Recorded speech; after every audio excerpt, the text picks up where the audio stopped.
ಅದನ್ನು ನೋಡಿದಾಗ ನಮಗದು ಯೋಗಾಸನ ಅಂತ ಅನಿಸಿರಲಿಲ್ಲ. ನಾವು ಹೀಗೆ ಶರೀರ ಬೆಂಡ್ ಮಾಡಿದರೆ ಹೇಗಿರುತ್ತೆ ಅಂತ ಒಂದು ಅನಿಸ್ತಿತ್ತು. ಇದು ಎಷ್ಟನೇ ವಯಸ್ಸಲ್ಲಿ? ಬಟ್ ಅವರೊಂದು ರಾಜ್ಕುಮಾರ್ ಅವ್ರದ್ದೊಂದು ಬುಕ್ಕನ್ನು ಇಟ್ಕೊಂಡು ಅಭ್ಯಾಸ ಮಾಡ್ತಾ ಇರ್ತೀವಿ. ಪುಸ್ತಕ ಓದಿದ್ರೆ ಮಾತ್ರ ಶಿಕ್ಷಣವಂತನ. ಕೆಲವು ವಿರೋಧಗಳಿರುತ್ತೆ ಮನೆ ಮಠ ನೆಂಟರುಗಳಲ್ಲೆಲ್ಲ.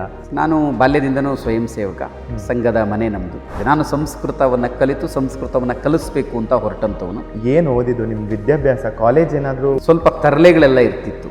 ಯಾಕೆ ಅಂತ ಕೇಳಿದ್ರೆ ಅವನು ಏನು ಅಭಿನಯ ಮಾಡಿದ್ದಾನೆ, ಅದ್ರಲ್ಲಿ ನಾನೇನು ಕಲಿಯೋದಿದೆ ಅನ್ನೋದನ್ನು ಯೋಚನೆ ಮಾಡ್ತಿದ್ದೆ. ಆದರೆ ಆಗ ಫೋನ್ಗಳು ಇರಲಿಲ್ವಲ್ಲ, ಪತ್ರನೇ ಬರೀಬೇಕು. 1 ಅಡಿಯಷ್ಟನ್ನು 10 ಅಡೆ ತೋಡಿ ಬರಲಿಲ್ಲ ನೀರಿನ ಬೇಡ, 10 ಅಡಿಯಷ್ಟನ್ನು 1 ಅಡೆ ತೋಡ ಚಿಮ್ಮುವುದುದಕ್ಕವು ನೋಡ. ಐಸಿರಿ ಟುಡೆಯ ಎಲ್ಲ ವೀಕ್ಷಕರಿಗೂ ಸ್ವಾಗತ. ನೀವು ನೋಡ್ತಾ ಇದ್ದೀರಾ ಟಾಕ್ ವಿತ್ RB. ನಾನು ನಿಮ್ಮ ರೋಹನ್ ಭಾರ್ಗವಪುರಿ. ಭಾರತದ ಸನಾತನ ಸಂಸ್ಕೃತಿಯ ಈ ನೆಲೆಯಲ್ಲಿ ಯೋಗಕ್ಕೆ ತನ್ನದೇ ಆದ ಒಂದು ಶ್ರೇಷ್ಠ ಸ್ಥಾನವಿದೆ. ಯೋಗ ಕ್ಷೇತ್ರದಲ್ಲಿ ಸಾಧನೆ ಮಾಡಿದ ಕೆಲವು ಗಣ್ಯರಲ್ಲಿ ನಮ್ಮ ಜೊತೆ ನಮ್ಮ ಚಿಕ್ಕಮಗಳೂರು ಮೂಲದ ಬೆಳವಾಡಿಯ ವಿರೂಪಾಕ್ಷ ಬೆಳವಾಡಿ ಸರ್ ಅವರು ಇವತ್ತು ನಮ್ಮ ಟಾಕ್ ವಿತ್ RBಯಲ್ಲಿ ಅತಿಥಿಯಾಗಿ ಬಂದಿದ್ದಾರೆ. ಅವರನ್ನ ಕಾರ್ಯಕ್ರಮಕ್ಕೆ ಸ್ವಾಗತಿಸೋಣ. ಸರ್ ನಮಸ್ತೆ. ನಮಸ್ತೆ ಸರ್, ಹೇಗಿದ್ದೀರಾ? ಚೆನ್ನಾಗಿದ್ದೀನಿ ಸರ್ ನಾವಿವತ್ತು ಚಿಕ್ಕಮಗಳೂರಿನ ಬೆಳವಾಡಿಯಲ್ಲಿರುವಂತಹ ಯೋಗಕ್ಷೇಮ ಯೋಗ ಸಾಧನಾ ಕೇಂದ್ರದಲ್ಲಿದ್ದೀವಿ. ಸೊ ಒಂದು ತಿಂಗಳು ಆಗ್ತಾ ಬಂತು. ಮೊದಲಿಗೆ ಅಭಿನಂದನೆಗಳು ಸರ್. ನಮ್ಮ ಚಿಕ್ಕಮಗಳೂರಿನಲ್ಲಿ ಈ ಥರದೊಂದು ಕೇಂದ್ರ ಪ್ರಪ್ರಥಮ ಬಾರಿಗೆ ನೀವು ತೆಗೆದಿದ್ದು. ನಿಮ್ಮ ಇಡೀ ಟ್ರಸ್ಟ್ ಹಾಗೂ ನಿಮಗೆ ಒಂದು ಅಭಿನಂದನೆಗಳು. ಧನ್ಯವಾದಗಳು ಸರ್, ಧನ್ಯವಾದಗಳು. ಹಾಗಾದರೆ ನಿಮ್ಮ ಜೀವನದ ಒಂದು ಮಾರ್ಗ, ಅಲ್ಲಿನ ಅನುಭವಗಳನ್ನು ನಮ್ಮ ಜೊತೆ ಹಂಚ್ಕೊಳಕ್ಕೆ ರೆಡಿ ಇದ್ದೀರಾ? ಓ ಖಂಡಿತ, ಅದು ಸೌಭಾಗ್ಯ. ಸರ್ ಮೊದಲಿಗೆ ನಿಮ್ಮ ಬಾಲ್ಯ, ನಿಮ್ಮ ಹುಟ್ಟೂರು, ತಂದೆ ತಾಯಿಯವರ ಪರಿಚಯ, ಅದ್ರ ಬಗ್ಗೆ ಹೇಳೋಕ್ಕೆ ಇಷ್ಟಪಡ್ತೀರಾ? ನನ್ನ ಮೂಲತಃ ಬೆಳವಾಡಿಯವನೇ. ಓದಿದ್ದೆಲ್ಲ ನನ್ನ ಬೆಳವಾಡಿನಲ್ಲಿ. ನನ್ನ ತಂದೆ ತಾಯಿ ಪಾರ್ವತಮ್ಮ, ತಂದೆ ಶಿವನಂಜಪ್ಪ. ಕೃಷಿ ಕುಟುಂಬ ನಮ್ಮದು. ನಾವು 6 ಜನ ಮಕ್ಕಳು, 5 ಜನ ಗಂಡು ಮಕ್ಕಳು, 1 ಹೆಣ್ಣುಮಕ್ಕಳು, ನಾನೇ ಕೊನೆಯವನು. ಓಕೆ. ಪ್ರಾರಂಭದಲ್ಲೂ ಯೋಗದ ಒಲವಿತ್ತು ಬಾಲ್ಯದಿಂದನೂ. ನಾನು ಸ್ಕೂಲಲ್ಲೂ ಓದುವಂಥ ಸಂದರ್ಭದಲ್ಲಿ ಒಮ್ಮೆ ನಾನು ಇನ್ನು ಪ್ರೈಮರಿ ಸ್ಕೂಲಲ್ಲಿದ್ದೆ. ಆ ಸಂದರ್ಭದಲ್ಲಿ ಒಬ್ಬರು ಯೋಗಾಸನ ಪ್ರದರ್ಶನಕ್ಕೆ ಅಂತ ಬಂದಿದ್ದರು. ಎಲ್ಲಿ? ಬೆಳವಾಡಿಯಲ್ಲಿ. ನಾನು ಬಹುಶಃ ಆವಾಗ 5-6ನೇ ತರಗತಿ ಇದ್ದೆ ಅನಿಸುತ್ತೆ. ಅದನ್ನು ನೋಡಿದಾಗ ನಮಗದು ಯೋಗಾಸನ ಅಂತ ಅನಿಸಿರಲಿಲ್ಲ. ಸುಮ್ಮನೆ ಒಂದು ಶರೀರದ ಒಂದು ಭಂಗಿ ಅಷ್ಟೇ. ತುಂಬ ಚೆನ್ನಾಗಿ ಬೆಂಡ್ ಮಾಡ್ತಿದ್ರು, ಒಂಥರ ಸರ್ಕಸ್ ಥರ ಒಂದು ಭಾವನೆ ಅಷ್ಟೇ. ನಾವು ಹೀಗೆ ಶರೀರ ಬೆಂಡ್ ಮಾಡಿದರೆ ಹೇಗಿರುತ್ತೆ ಅಂತ ಒಂದು ಅನಿಸ್ತಿತ್ತು. ಮತ್ತು ನನ್ನ ಒಬ್ಬ ಅಣ್ಣ, 4ನೇವರವರು, ಅವ್ರ ಸ್ನೇಹಿತರುಗಳ ಜೊತೆ ಸೇರಿ ಒಂದಷ್ಟು ಯೋಗಾಭ್ಯಾಸಗಳನ್ನು ಮಾಡ್ತಿದ್ರು. ನಾನು ಅದನ್ನು ಕುಳಿತುಕೊಂಡು ನೋಡ್ತಿದ್ದೆ, ನಮಗೂ ಮಾಡಿಸೋರು. ಆ ಥರದ್ದು ಅಂದರೆ ಯೋಗಾಸನ ಅನ್ನೋ ಥರದೊಂದು ಫೀಲ್ ಅಲ್ಲ, ಬಟ್ ಅವರೊಂದು ರಾಜ್ಕುಮಾರ್ ಅವ್ರದ್ದೊಂದು ಬುಕ್ಕನ್ನು ಇಟ್ಕೊಂಡು ಅಭ್ಯಾಸ ಮಾಡ್ತಾ ಇರ್ತಿದ್ರು. ರಾಜ್ಕುಮಾರ್ ಅವರು ಕೂಡ ಒಳ್ಳೆ ಯೋಗಪಟು. ಸೊ ಅದೇನೋ ಯೋಗಾನುಯೋಗ ಅದು ನನಗೆ ಮತ್ತೆ ನನ್ನ ಜೀವನದಲ್ಲೇ ಒಂದು ಯೋಗ ಸಿಕ್ತಂಗಾಯಿತು. ನಾನು ಬಾಲ್ಯದಿಂದನೂ ಸ್ವಯಂ ಸೇವಕ, ಸಂಘದ ಮನೆ ನಮ್ಮದು. ಸಂಘದ ಶಾಖೆಗಳಿಗೆ ಹೋಗ್ತಾ ಇದ್ವಿ. ಸೊ ಅಲ್ಲಿ ಆಸನಗಳಿರ್ತಿತ್ತು, ಸೂರ್ಯ ನಮಸ್ಕಾರ ಇರ್ತಿತ್ತು. ಮತ್ತು ಸಂಘದ ಪ್ರಚಾರಕನಾಗಿ ಹೊರಟೆ. ಅದಾದ ನಂತರದಲ್ಲಿ ನಾನು ಸಂಘದಲ್ಲಿ ಪ್ರಚಾರಕ್ಕಾಗಿ ಹೊರಟಂಥ ಸಂದರ್ಭದಲ್ಲಿ ನಾನು ಯೋಗಕ್ಕೆ ಅಂತ ಹೋಗಲಿಲ್ಲ. ಸಂಘದಲ್ಲಿ ಇವತ್ತು 106 ಕ್ಷೇತ್ರಗಳಿದೆ. ಆ 106 ಕ್ಷೇತ್ರಗಳಲ್ಲಿ ನಾನು ಸಂಸ್ಕೃತವನ್ನು ಆಯ್ಕೆ ಮಾಡಿಕೊಂಡಿದ್ದೆ. ನಾನು ಸಂಸ್ಕೃತವನ್ನು ಕಲಿತು ಸಂಸ್ಕೃತವನ್ನು ಕಲಿಸ್ಬೇಕು ಅಂತ ಹೊರಟಂಥವನು. 40 ದಿನದ ಒಂದು ತರಬೇತಿ ಇರುತ್ತೆ ಪ್ರಚಾರಕ್ಕಾಗುವಂಥವರಿಗೆ. ಓಕೆ. ಆ ತರಬೇತಿಯಲ್ಲಿ ನನ್ನನ್ನು ಕೊನೆಗೆ ಆಯ್ಕೆ ಮಾಡಿದ್ದು ಯೋಗ ಕ್ಷೇತ್ರದಲ್ಲೂ ಹೋಗುವಂತ. ಇದು ಎಷ್ಟನೇ ವಯಸ್ಸಲ್ಲಿ? ಇದು ನನಗೆ 18ನೇ ವಯಸ್ಸದ ಆಗ. ಆ ನಂತರದಲ್ಲಿ ನನಗೆ ಯೋಗ ಕ್ಷೇತ್ರವನ್ನು ಕೊಟ್ಟರು. ನೀನೊಂದು ಸ್ವಲ್ಪ ವರ್ಷಗಳ ಕಾಲ ಯೋಗದಲ್ಲಿ ಕೆಲಸ ಮಾಡು, ಒಂದು 3 ವರ್ಷ. ಅದಾದ ನಂತರದಲ್ಲಿ ನಿನಗೆ ಬೇಡ ಅಂದರೆ ಮತ್ತೆ ಸಂಸ್ಕೃತಕ್ಕೆ ಬರುವಂತೆ ಅಂತೇಳಿ. ಆದರೆ ಒಂದು ಸಲ ಒಂದು ಕ್ಷೇತ್ರವನ್ನು ಕೊಟ್ಟರೆ ಮೊದಲಿನಿಂದನೂ ಹಿಡಿದಿದ್ದನ್ನು ಮಾಡಿ ಮುಗಿಸ್ಬೇಕು ಅನ್ನೋಂಥದ್ದು. ಸೊ ಹಾಗಾಗಿ ಇದೇ ಕ್ಷೇತ್ರದಲ್ಲಿ ಮುಂದುವರಿತಾ ಬಂದೆ. 97ರಿಂದ ಇಂದಿನವರೆಗೆ ಇವತ್ತಿನ ತನಕ ನನ್ನನ್ನು ಯೋಗ ಕ್ಷೇತ್ರದಲ್ಲಿ ಈ ಹಂತಕ್ಕೆ ಬಂದು ನಿಂತಿದ್ದೀನಿ. ಓಕೆ. ಒಂದು ಯೋಗಾನುಯೋಗ ಅಂತಲೇ ಹೇಳ್ಬೋದು ಈ ಯೋಗದ ಜರ್ನಿಯನ್ನು. ಸೊ ಇಡೀ ಜೀವನ ನಿಮ್ಮ ಇಲ್ಲಿನವರೆಗಿನ ಜರ್ನಿ ಯೋಗಮಯವಾಗಿದೆ. ಹೌದು, ಖಂಡಿತ ಆಗಿದೆ. ಸರ್ ನೀವು ಏನು ಓದಿದ್ದು? ನಿಮ್ಮ ವಿದ್ಯಾಭ್ಯಾಸ ಕಾಲೇಜ್ ಏನಾದರೂ? ಇಲ್ಲ, ಕಾಲೇಜು ಓದಲಿಲ್ಲ ನಾನು. ಓದಿನಲ್ಲಿ ಮುಂದೆನೇ ಇದ್ದೆ, ಆದರೆ ಒಂದು ಸ್ವಲ್ಪ ಹಠಮಾರಿತನ ಇರ್ತಿತ್ತು.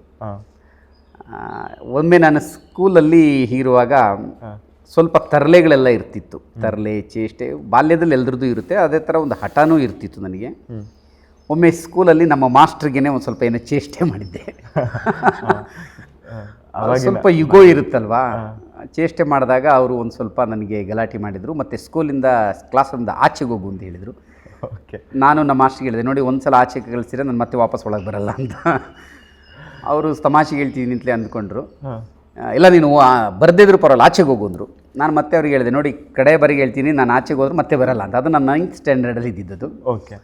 ನೀನು ಬರೋದೇ ಬೇಡ ಹೋಗು ಅಂದರು. ಸರಿ, ಆಗ ನಾನು ಬರೋದೇ ಇಲ್ಲ ಅಂತ ಹೋದ್ರೆ ಮತ್ತೆ ಒಳಗೆ ಹೋಗಲಿಲ್ಲ. ಹೋಗಲೇ ಇಲ್ಲ. ಹೋಗಲೇ ಇಲ್ಲ. 9th ಲಾಸ್ಟ್ ಹಂಗೆ. ಹೌದು.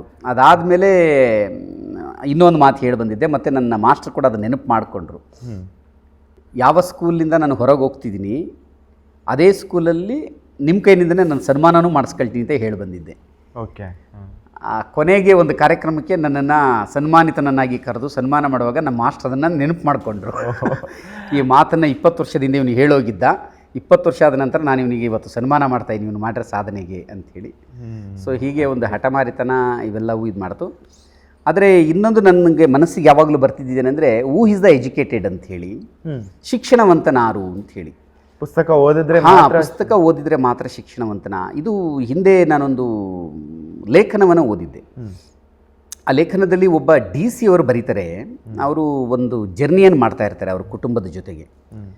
ಆ ಜರ್ನಿಯನ್ನು ಮಾಡುವಾಗ ಒಂದು ಕಡೆ ಒಂದು ಸ್ಥಳಕ್ಕೆ ಬಂದಾಗ ಅಲ್ಲಿ ಗೀಜಿಗನ ಗೂಡುಗಳಿರುತ್ತೆ.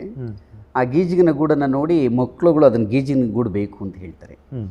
ಇವನು ಏನು ಮಾಡೋದು, ಅಲ್ಲೇ ಒಂದು ಗಾಡಿ ನಿಲ್ಲಿಸ್ತಾರೆ. ಅಲ್ಲೊಬ್ಬ ಕುರಿ ಕಾಯ್ತಿರೋಂಥ ಒಬ್ಬ ಹುಡುಗ ಇರ್ತಾನೆ, ನಾನು ಕರೆದುಬಿಟ್ಟು ಹೇಳ್ತಾರೆ ಅದನ್ನು ತೊಗೊಂಬ ಅಂತೇಳಿ. ಆ ಹುಡುಗ ತೊಗೊಂಬರೋದಿಲ್ಲ. 500,000 ಆಮಿಷ ಹೊರಡ್ತಾರೆ, ತರೋದಿಲ್ಲ. ಯಾಕೆ ಅಂತ ಕೇಳಿದರೆ, ಇಲ್ಲ ಆ ಗೂಡನ್ನು ನಾನು ತೊಗೊಂಬರ್ದಿಲ್ಲ, ಅಲ್ಲಿ ಮೊಟ್ಟೆಗಳಿರ್ಬೋದು, ಮರಿಗಳಿರ್ಬೋದು, ಅವು ಹಾನಿ ಆಗುತ್ತಲ್ವಾ ಅಂಥೇಳಿ. ಆಗ ಈ DC ಯೋಚನೆ ಮಾಡ್ತಾನೆ, ನಾನು ನನ್ನ ಮಕ್ಕಳಿಗೆ ಎಷ್ಟೆಲ್ಲ ಎಜುಕೇಷನ್ ಕೊಡ್ತಿದ್ದೀನಿ, ಅವ್ರಿಗೆ ಯಾಕೆ ಇದು ಯೋಚನೆ ಬರಲಿಲ್ಲ? ನಾನು DC ಆಗಿದ್ದೀನಿ, ನನಗೆ ಯಾಕೆ ಯೋಚನೆ ಬರಲಿಲ್ಲ? ನನ್ನ ಹೆಂಡತಿ ಇಷ್ಟೆಲ್ಲ ಓದಿದರೆ ಅವಳಿಗೆ ಯಾಕೆ ಯೋಚನೆ ಬರಲಿಲ್ಲ? ಆದರೆ ಇವನಿಗೆ ಯಾಕೆ ಯೋಚನೆ ಬಂತು? ಹಾಗಾದರೆ ಶಿಕ್ಷಣವಂತನೇ ಯಾರು ಅಂಥೇಳಿ. ಶಿಕ್ಷಣ ಅನ್ನೋಂಥದ್ದು ಒಂದು ಸುಮ್ಮನೆ ಒಂದು ಸರ್ಟಿಫಿಕೇಟ್ ಎಜುಕೇಷನ್ ಅಲ್ಲ, ಅದು ಒಂದು ಸಂಸ್ಕಾರ. ಹೇಗೆ ಬದುಕಬೇಕು, ವೇ ಆಫ್ ಲೈಫ್ ಅಂತ ಹೇಳ್ತಾರೆ, ವೇ ಆಫ್ ಥಿಂಕಿಂಗ್ ಅಂತ ಹೇಳ್ತಾರೆ. ಸೊ ಅದು ಭಾಳ ಮುಖ್ಯ ಬದುಕಿನಲ್ಲಿ ಅನ್ನೋಂಥದ್ದು.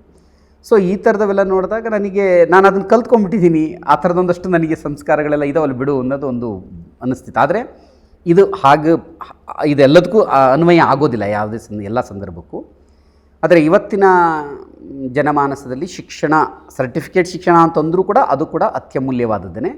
ಅದು ಕೂಡ ಇರಬೇಕು. ಯಾಕೆಂದರೆ ಇದೊಂದು ಇಂಟರ್ವ್ಯೂ ಆಗಿರೋದ್ರಿಂದ ನನ್ನ ಮೆಸೇಜು ರಾಂಗ್ ಮೆಸೇಜು ಹೋಗಬಾರ್ದು ಯುವ ಪೀಳಿಗೆಗೆ. ಅದು ಮತ್ತು ಎಲ್ಲರೂ ಹಾಗೆ ಇರೋದಿಲ್ಲ. ಅಂದರೆ ಸರ್ಟಿಫಿಕೇಟಿಗೆ ಮಾಡೋದಕ್ಕಿಂತ ಶ್ರದ್ಧಾ ಭಕ್ತಿಯಾಗಿ ಅದನ್ನ ಆ ವಿದ್ಯೆನ ಗ್ರಹಿಸಿ ಅದಕ್ಕೆ ನಮ್ಮ ಲೈಫಿಗೆ ಉಪಯೋಗ ಆಗುವಂತಂಗೆ ನಡೆದ್ರೆ ಅದು ಶಿಕ್ಷಣ. ಹೌದು. ಅಂದರೆ ನೀವು ಯಾವ ಕ್ಷೇತ್ರದಲ್ಲಿ ಹೋಗ್ತೀರಿ, 2 ಥರ ಇರುತ್ತೆ ಶಿಕ್ಷಣದಲ್ಲಿ. ಒಂದು ಜೀವನವನ್ನು ಕಟ್ಟಿಕೊಳ್ಳುವುದಕ್ಕೋಸ್ಕರ ಪಡೆಯುವಂಥ ಶಿಕ್ಷಣ. ಅದರಲ್ಲಿ ಅವನು ಶಿಕ್ಷಣವಂತನ ಅದು ಓದಲೇಬೇಕು. ಸರ್ಟಿಫಿಕೇಟ್ ಎಜುಕೇಷನ್ ಆಗಲಿ ಯಾವುದಾದ್ರೂ ಆಗಲಿ, ಅದರಲ್ಲಿ ಅವನು ಓದಿ ಜೀವನವನ್ನು ಕಟ್ಟಿಕೊಳ್ಳೋದಕ್ಕೋಸ್ಕರ ಅದನ್ನು ಮಾಡಬೇಕು. ಇನ್ನೊಂದು ಶಿಕ್ಷಣ, ಜೀವನವೇ ಆ ಶಿಕ್ಷಣ ಆಗಿಬಿಟ್ಟಿರುತ್ತೆ, ಆ ವಿದ್ಯೆ ಆಗಿರುತ್ತೆ. ಸೊ ಅದನ್ನು ಕಟ್ಕೊಳ್ಳೋಂಥದ್ದು ಬೇರೆ. ಅದಕ್ಕೂ ಇದಕ್ಕೂ ಸಂಬಂಧವೇ ಇರೋದಿಲ್ಲ ಅನೇಕ ಸಲ. ಈಗ ನಿಮ್ಗೆ ಅನೇಕ ಆ ಥರದ ಎಕ್ಸಾಂಪಲ್ಸ್ಗಳಿದ್ದಾವೆ. ಈಗ ಡಾಕ್ಟರ್ ರಾಜ್ಕುಮಾರ್ ಅವ್ರನ್ನ ತೆಗೆದುಕೊಳ್ಳಿ. ಅವ್ರ ಜೀವನವೇ ಕಲೆಯಾಗೋಗಿತ್ತು, ಅವ್ರಿಗೆ ಬೇರೆ ಇನ್ನೇನೂ ಇಲ್ಲ. ಇದರಲ್ಲಿ ಕಲಿಕೆ. ನಾವು ಇತ್ತೀಚೆಗೆ ಬಂದಂಥ ಆ ಸಿನಿಮಾ ಕ್ಷೇತ್ರದಲ್ಲಿ ಬಂದಂಥವ್ರು, ರಾಜ್ಕುಮಾರ್ ಅವರು ಇದ್ದಾಗ ಬಂದು ಅವ್ರನ್ನ ಭೇಟಿಯಾದಂಥವ್ರ ಬಗ್ಗೆ ನಾವು ಕೇಳಿದಾಗ, ಅವರು ಯಾವುದೇ ಸಿನಿಮಾ ಬಿಡುಗಡೆ ಆದ್ರೂ ಅವನು ಹೊಸಬ ಇದ್ರೂ ಹೋಗಿ ನೋಡ್ತಿದ್ರಂತೆ. ಯಾಕೆ ಅಂತ ಕೇಳಿದ್ರೆ, ಅವನು ಏನು ಅಭಿನಯ ಮಾಡಿದ್ದಾನೆ, ಅದರಲ್ಲಿ ನಾನೇನು ಕಲಿಯೋದಿದೆ ಅನ್ನೋದನ್ನು ಯೋಚನೆ ಮಾಡ್ತಿದ್ದೆ ಅಂತೇಳಿ ಅವರ ಸಂದರ್ಶನಗಳಲ್ಲಿ ಹೇಳಿದ್ದಾರೆ. ಅಂದರೆ ಅವರ ವೃತ್ತಿಯಲ್ಲಿ ನಿರಂತರ ಕಲಿಕೆ ಅದು. ಹಾಗೆಯೇ BKS ವರ್ಮಾ ಅಂತಿದ್ರು, ಚಿತ್ರಕಾರ. ಅವ್ರು ಓದಿದ್ದು ನನಗೆ ಬಹಳ ಪರಿಚಿತರಿದ್ದರು ಅವರು. ನಾನು ಅನೇಕ ಸಲ ಅವ್ರನ್ನ ಭೇಟಿ ಆಗ್ತಿದ್ದೆ, ಅನೇಕ ಕಾರ್ಯಕ್ರಮ ನೀಡಿದ್ದೆ. ಅವರು 4ನೇ ತರಗತಿ ಓದಿದ್ದೀನಿ ಅಂತ ಹೇಳ್ತಿರ್ತಿದ್ರು. ಆದರೆ ಚಿತ್ರ ಬಿಡಿಸೋದ್ರಲ್ಲಿ ಅದ್ಭುತವಾದ ಚಿತ್ರಕಾರ, ಆಧುನಿಕ ರವಿವರ್ಮ ಅಂತ ಕರಿತಿದ್ರು. ಅಷ್ಟೇ ಯಾಕೆ, ನನ್ನ ಗುರುಗಳು BKS ಅಯ್ಯಂಗಾರ್ ಅವರು ಐ ಥಿಂಕ್ 7th 8th ಇಷ್ಟೇನೋ ಓದಿದ್ದು. ಆದರೆ ಅಮೇರಿಕಾ ನಾಸಾದವರು ಕಂಡುಹಿಡಿದಂಥ ಒಂದು ನಕ್ಷತ್ರಕ್ಕೆ ಇವ್ರ ಹೆಸರನ್ನು ನೀಡ್ತಾರೆ. ಅಂದರೆ ಆ ಕ್ಷೇತ್ರ ಇದೆಯಲ್ಲ, ಆಯ್ಕೆ ಮಾಡ್ಕೊಂಡ ಕ್ಷೇತ್ರ ಇದೆಯಲ್ಲ, ಅದರಲ್ಲಿ ಆಳವಾದ ಅಧ್ಯಯನವನ್ನು ಮಾಡಬೇಕು, ಆಳವಾದ ಅಭ್ಯಾಸವನ್ನು ಮಾಡಬೇಕು. ಅದು ನಿಜವಾದ ಶಿಕ್ಷಣ ಅಂತ. ಸೊ ನಾನು ನನ್ನ ವೈಯಕ್ತಿಕವಾಗಿ ಈ ನಂಬಿಕೆಯ ಮೇಲೆ ಬಂದಂಥವನು. ಸೊ ಹಾಗಾಗಿ ನಾನು ನನ್ನ ಕ್ಷೇತ್ರದಲ್ಲಿ ತುಂಬ ಸಾಧನೆ ಮಾಡಿದ್ದೀನಿ ಅಂತಲ್ಲ, ಸಾಧಿಸುವುದು ಅಗಾಧವಾದಂಥದ್ದಿದೆ. ಆದರೆ ಅದರಲ್ಲಿ ನಾನು ಮುಂದುವರಿತಾ ಇದ್ದೀನಿ ಅಂತ ಹೇಳ್ಬೋದು. ಅದು ಏನೋ ಹೇಳ್ತಾರಲ್ಲ, ದೊಡ್ಡವರು ಏನೋ ಒಂದು ಸಾಧಕರು ಅವ್ರು ಇನ್ನೂ ಏನು ಮಾಡಿಲ್ಲ ಅಂತ ಭಾವಿಸಿ ಇನ್ನೂ ದೊಡ್ಡ ಸಾಧನೆ ಮಾಡ್ತಾರೆ. ನೀವು ಆ ಥರ ಹೇಳ್ತಾ ಇದ್ರೆ ಆಲ್ರೆಡಿ ಸಾಧನೆ ಮಾಡಿದ್ರು. ಇಲ್ಲ, ಅದು ಏನಂದರೆ ನನ್ನ ಗುರುಗಳ ಹತ್ರ ನಾನು ಒಂದ್ಸಲ ಯೋಗ ಕಲಿಯಕ್ಕೆ ಹೋದಂಥ ಸಂದರ್ಭದಲ್ಲಿ ಒಂದು 6 ತಿಂಗಳು ನಾನು ಅಲ್ಲಿದ್ದೆ. ಮುಗಿಸ್ಕೊಂಡು ನಾನು ಬರಬೇಕಾದಂಥ ಒಂದು ಸಂದರ್ಭ ಅದು. ಇನ್ನು ಒಂದು 10-15 ದಿನ ಇತ್ತು. ಆಗ ನಾನು ನನ್ನ ಗುರುಗಳನ್ನು ಭೇಟಿಯಾಗಿ ಹೇಳಿದೆ ನಾನು ಹೀಗೆ ನಾನು ಮುಗಿತಾ ಇದೆ, ನಾನು ಇನ್ನು ಹೊರಡ್ತೀನಿ, ನಾನು ಊರಿಗೆ ಹೋಗಿ ನನ್ನ ಕೆಲಸ ಅಂದರೆ ಬೆಳವಾಡಿಗಲ್ಲ, ನನ್ನ ಕ್ಷೇತ್ರಕ್ಕೆ ಅಲ್ಲಿ ನಾನು ಕೆಲಸ ಮಾಡಬೇಕು ಅಂತ. ಆಗ ಅವ್ರು ಕೇಳಿದ್ರು, ಬಂದದ್ದೆಲ್ಲ ಆಯ್ತೇನಪ್ಪ, ಕಲ್ತಿದ್ದೆಲ್ಲ ಆಯ್ತಾ ಅಂತ. ಇದು ಒಂಥರ ಭಾಳ ಕಷ್ಟಕರವಾದ ಉತ್ತರವನ್ನು ನೀಡಬೇಕಾಗುತ್ತೆ ನಾನು. ಯಾಕೆಂದರೆ ಎಲ್ಲ ಕಲಿತೆ ಅಂದರೆ ಎಷ್ಟು ಅಹಂಕಾರ ನೋಡಿ ಇವನಿಗೆ ಅಂತಾರೆ, ಅರ್ಧ ಕಲಿತೆ ಅಂದರೆ ಅರ್ಧ ಕಲಿಯೋದಕ್ಕೆ ಯಾಕೆ ಇಲ್ಲಿ ಬಂದಿದ್ದೆ ಅಂತಾರೆ. ಏನು ಮಾಡಬೇಕು ಅಂತ ಗೊತ್ತಾಗಲಿಲ್ಲ. ಆದರೂ ಹೇಗೂ ಬೈತಾರಲ್ಲ ಅಂತ, ಹೌದು ಗುರುಜಿ, ಒಂದು ಹೆಚ್ಚು ಕಡಿಮೆ ಒಂದು 50% ನಾನು ಇಲ್ಲಿ ಕಲ್ತ್ಕೊಂಡಿದ್ದೀನಿ, ಮತ್ತೆ ಬರ್ತೀನಿ ಅಂತ ಹೇಳಿದೆ. ಆಗ ಅವರು ನನ್ನ ಬೆನ್ನನ್ನು ತಟ್ಟಿ, ವೆರಿ ಗುಡ್, ನೀನು ಅರ್ಧ ಕಲ್ತಿದ್ಯಾ, 50% ಕಲ್ತಿದ್ಯಾ 6 ತಿಂಗಳಲ್ಲಿ, ನೀನು ಗ್ರೇಟ್ ಅಂತ ಹೇಳಿ ಮುಂದುವರಿಸಿ ಹೇಳಿದರು. ನಾನು ಇದ್ದೀನಿ, ಇಷ್ಟು ವರ್ಷ ಆದ್ರೂ ಒಂದು ಕಣದಷ್ಟು ಕಲಿಯೋಕ್ಕಾಗಿಲ್ಲ. ಯೋಗ ವಿದ್ಯೆ ಅಂದರೆ ಸಮುದ್ರದ ಹತ್ರ ಹೋಗಿ ನಿಂತ್ಕೊಂಡ್ರೆ ಎಷ್ಟು ಮರಳ ರಾಶಿ ಕಾಣುತ್ತಲ್ಲ ಅಷ್ಟು ಈ ವಿದ್ಯೆ. ಅದರಲ್ಲಿ ಒಂದು ಮುಷ್ಟಿ ಅಂತ ತೆಗೆದುಕೊಂಡ್ರೆ ಅದರಲ್ಲಿ ಒಂದು ಕಣ ಅಷ್ಟೇ ನಾನು ಕಲ್ತಿರೋದು ಅಂತಂದರು. ಆಗ ನನಗನ್ನಿಸ್ತು, ನಾನು 50% ಅಂತ ಹೇಳಿದ್ದೇ ತಪ್ಪು ಅಂತೇಳಿ.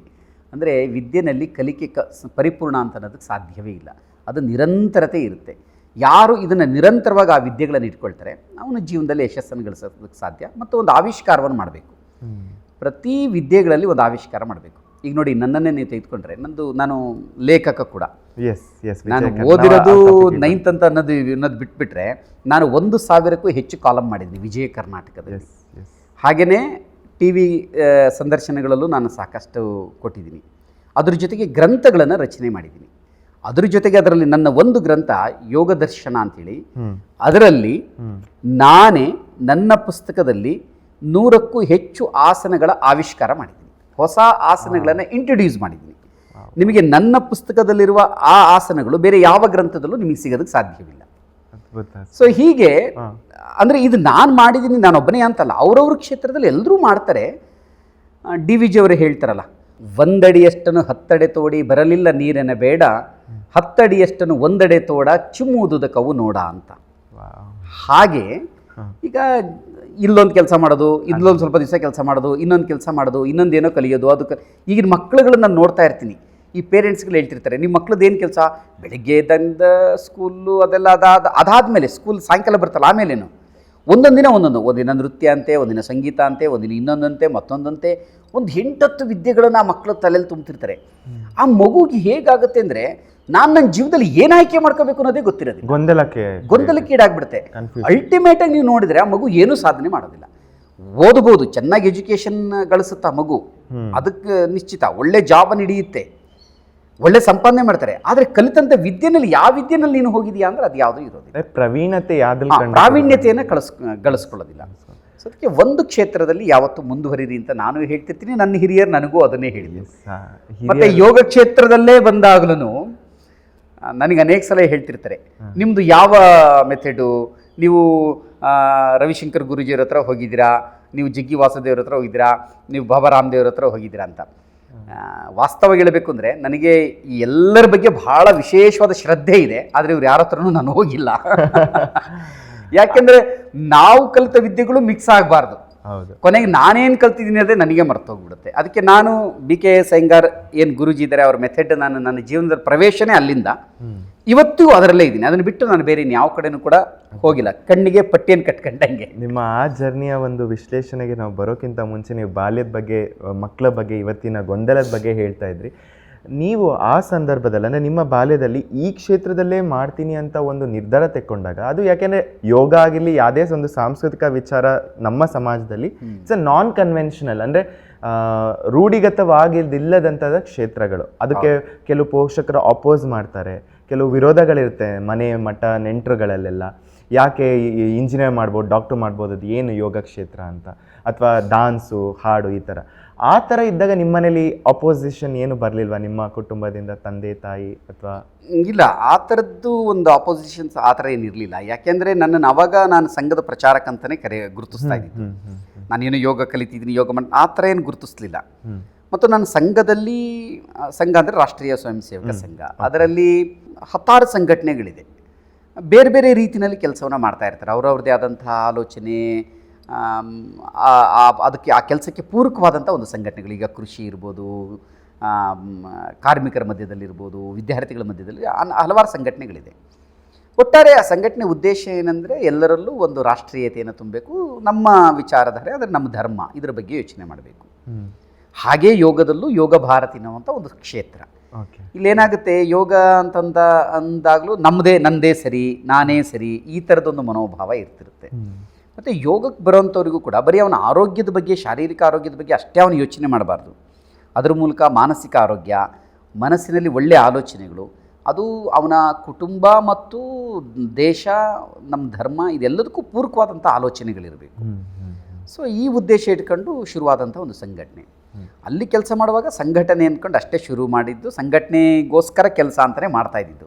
ಸೊ ಸಂಘಟನೆ ವಿಚಾರಕ್ಕೆ ಬಂದಾಗ ನಿಮ್ಮ ಸಂಘಕ್ಕೆ ಮತ್ತು ನಿಮ್ಮ ಸಂಪರ್ಕ ಮೊದಲಿಗೆ ನಿಮ್ಮ ತಂದೆಯವರು ಏನಾದರೂ ಮಾಡಿದ್ರ, ಅಥವಾ ನಿಮಗೆ ಮುಂಚೆಯಿಂದ ಅಥವಾ ಸ್ಕೂಲ್ ಟೈಮಲ್ಲಿ ನಿಮ್ಮ ಫ್ರೆಂಡ್ಸ್ ಯಾರು ಪ್ರೇರಣೆ ಕೊಟ್ಟ, ಆ ವಿಷಯಕ್ಕೆ ಬಂದರೆ? ಬಹುಶಃ ಕರ್ನಾಟಕಕ್ಕೆ ಸಂಘ ಯಾವಾಗ ಬಂತು 40ನೇ ಇಸ್ವಿ, ಆ ಸಂದರ್ಭದಲ್ಲೇ ನಮ್ಮ ಬೆಳವಾಡಿಗೂ ಸಂಘ ಬಂದಿದೆ. ಓಕೆ. ಬಹುಶಃ ಬೇರೆ ಇನ್ನೆಲ್ಲೂ ನಮ್ಮ ಡಿಸ್ಟಿಕ್ಕಲ್ಲಿ ಸಂಘಟನೆದು ಚಟುವಟಿಕೆ ಶುರುವಾಗಿತ್ತು ಇಲ್ಲೋ ಗೊತ್ತಿಲ್ಲ.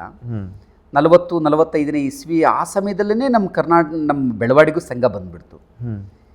ನಮ್ಮ ಸಂಬಂಧಿಕರು, ನಿಮಗೆ ಚಿಕ್ಕಮಗಳೂರಿನಲ್ಲಿ ಅವರಿದ್ದರು, ತಿಪ್ಪೇಸ್ವಾಮಿಗಳು ಅಂತ ಕೇಳಿದ್ದೀವಿ.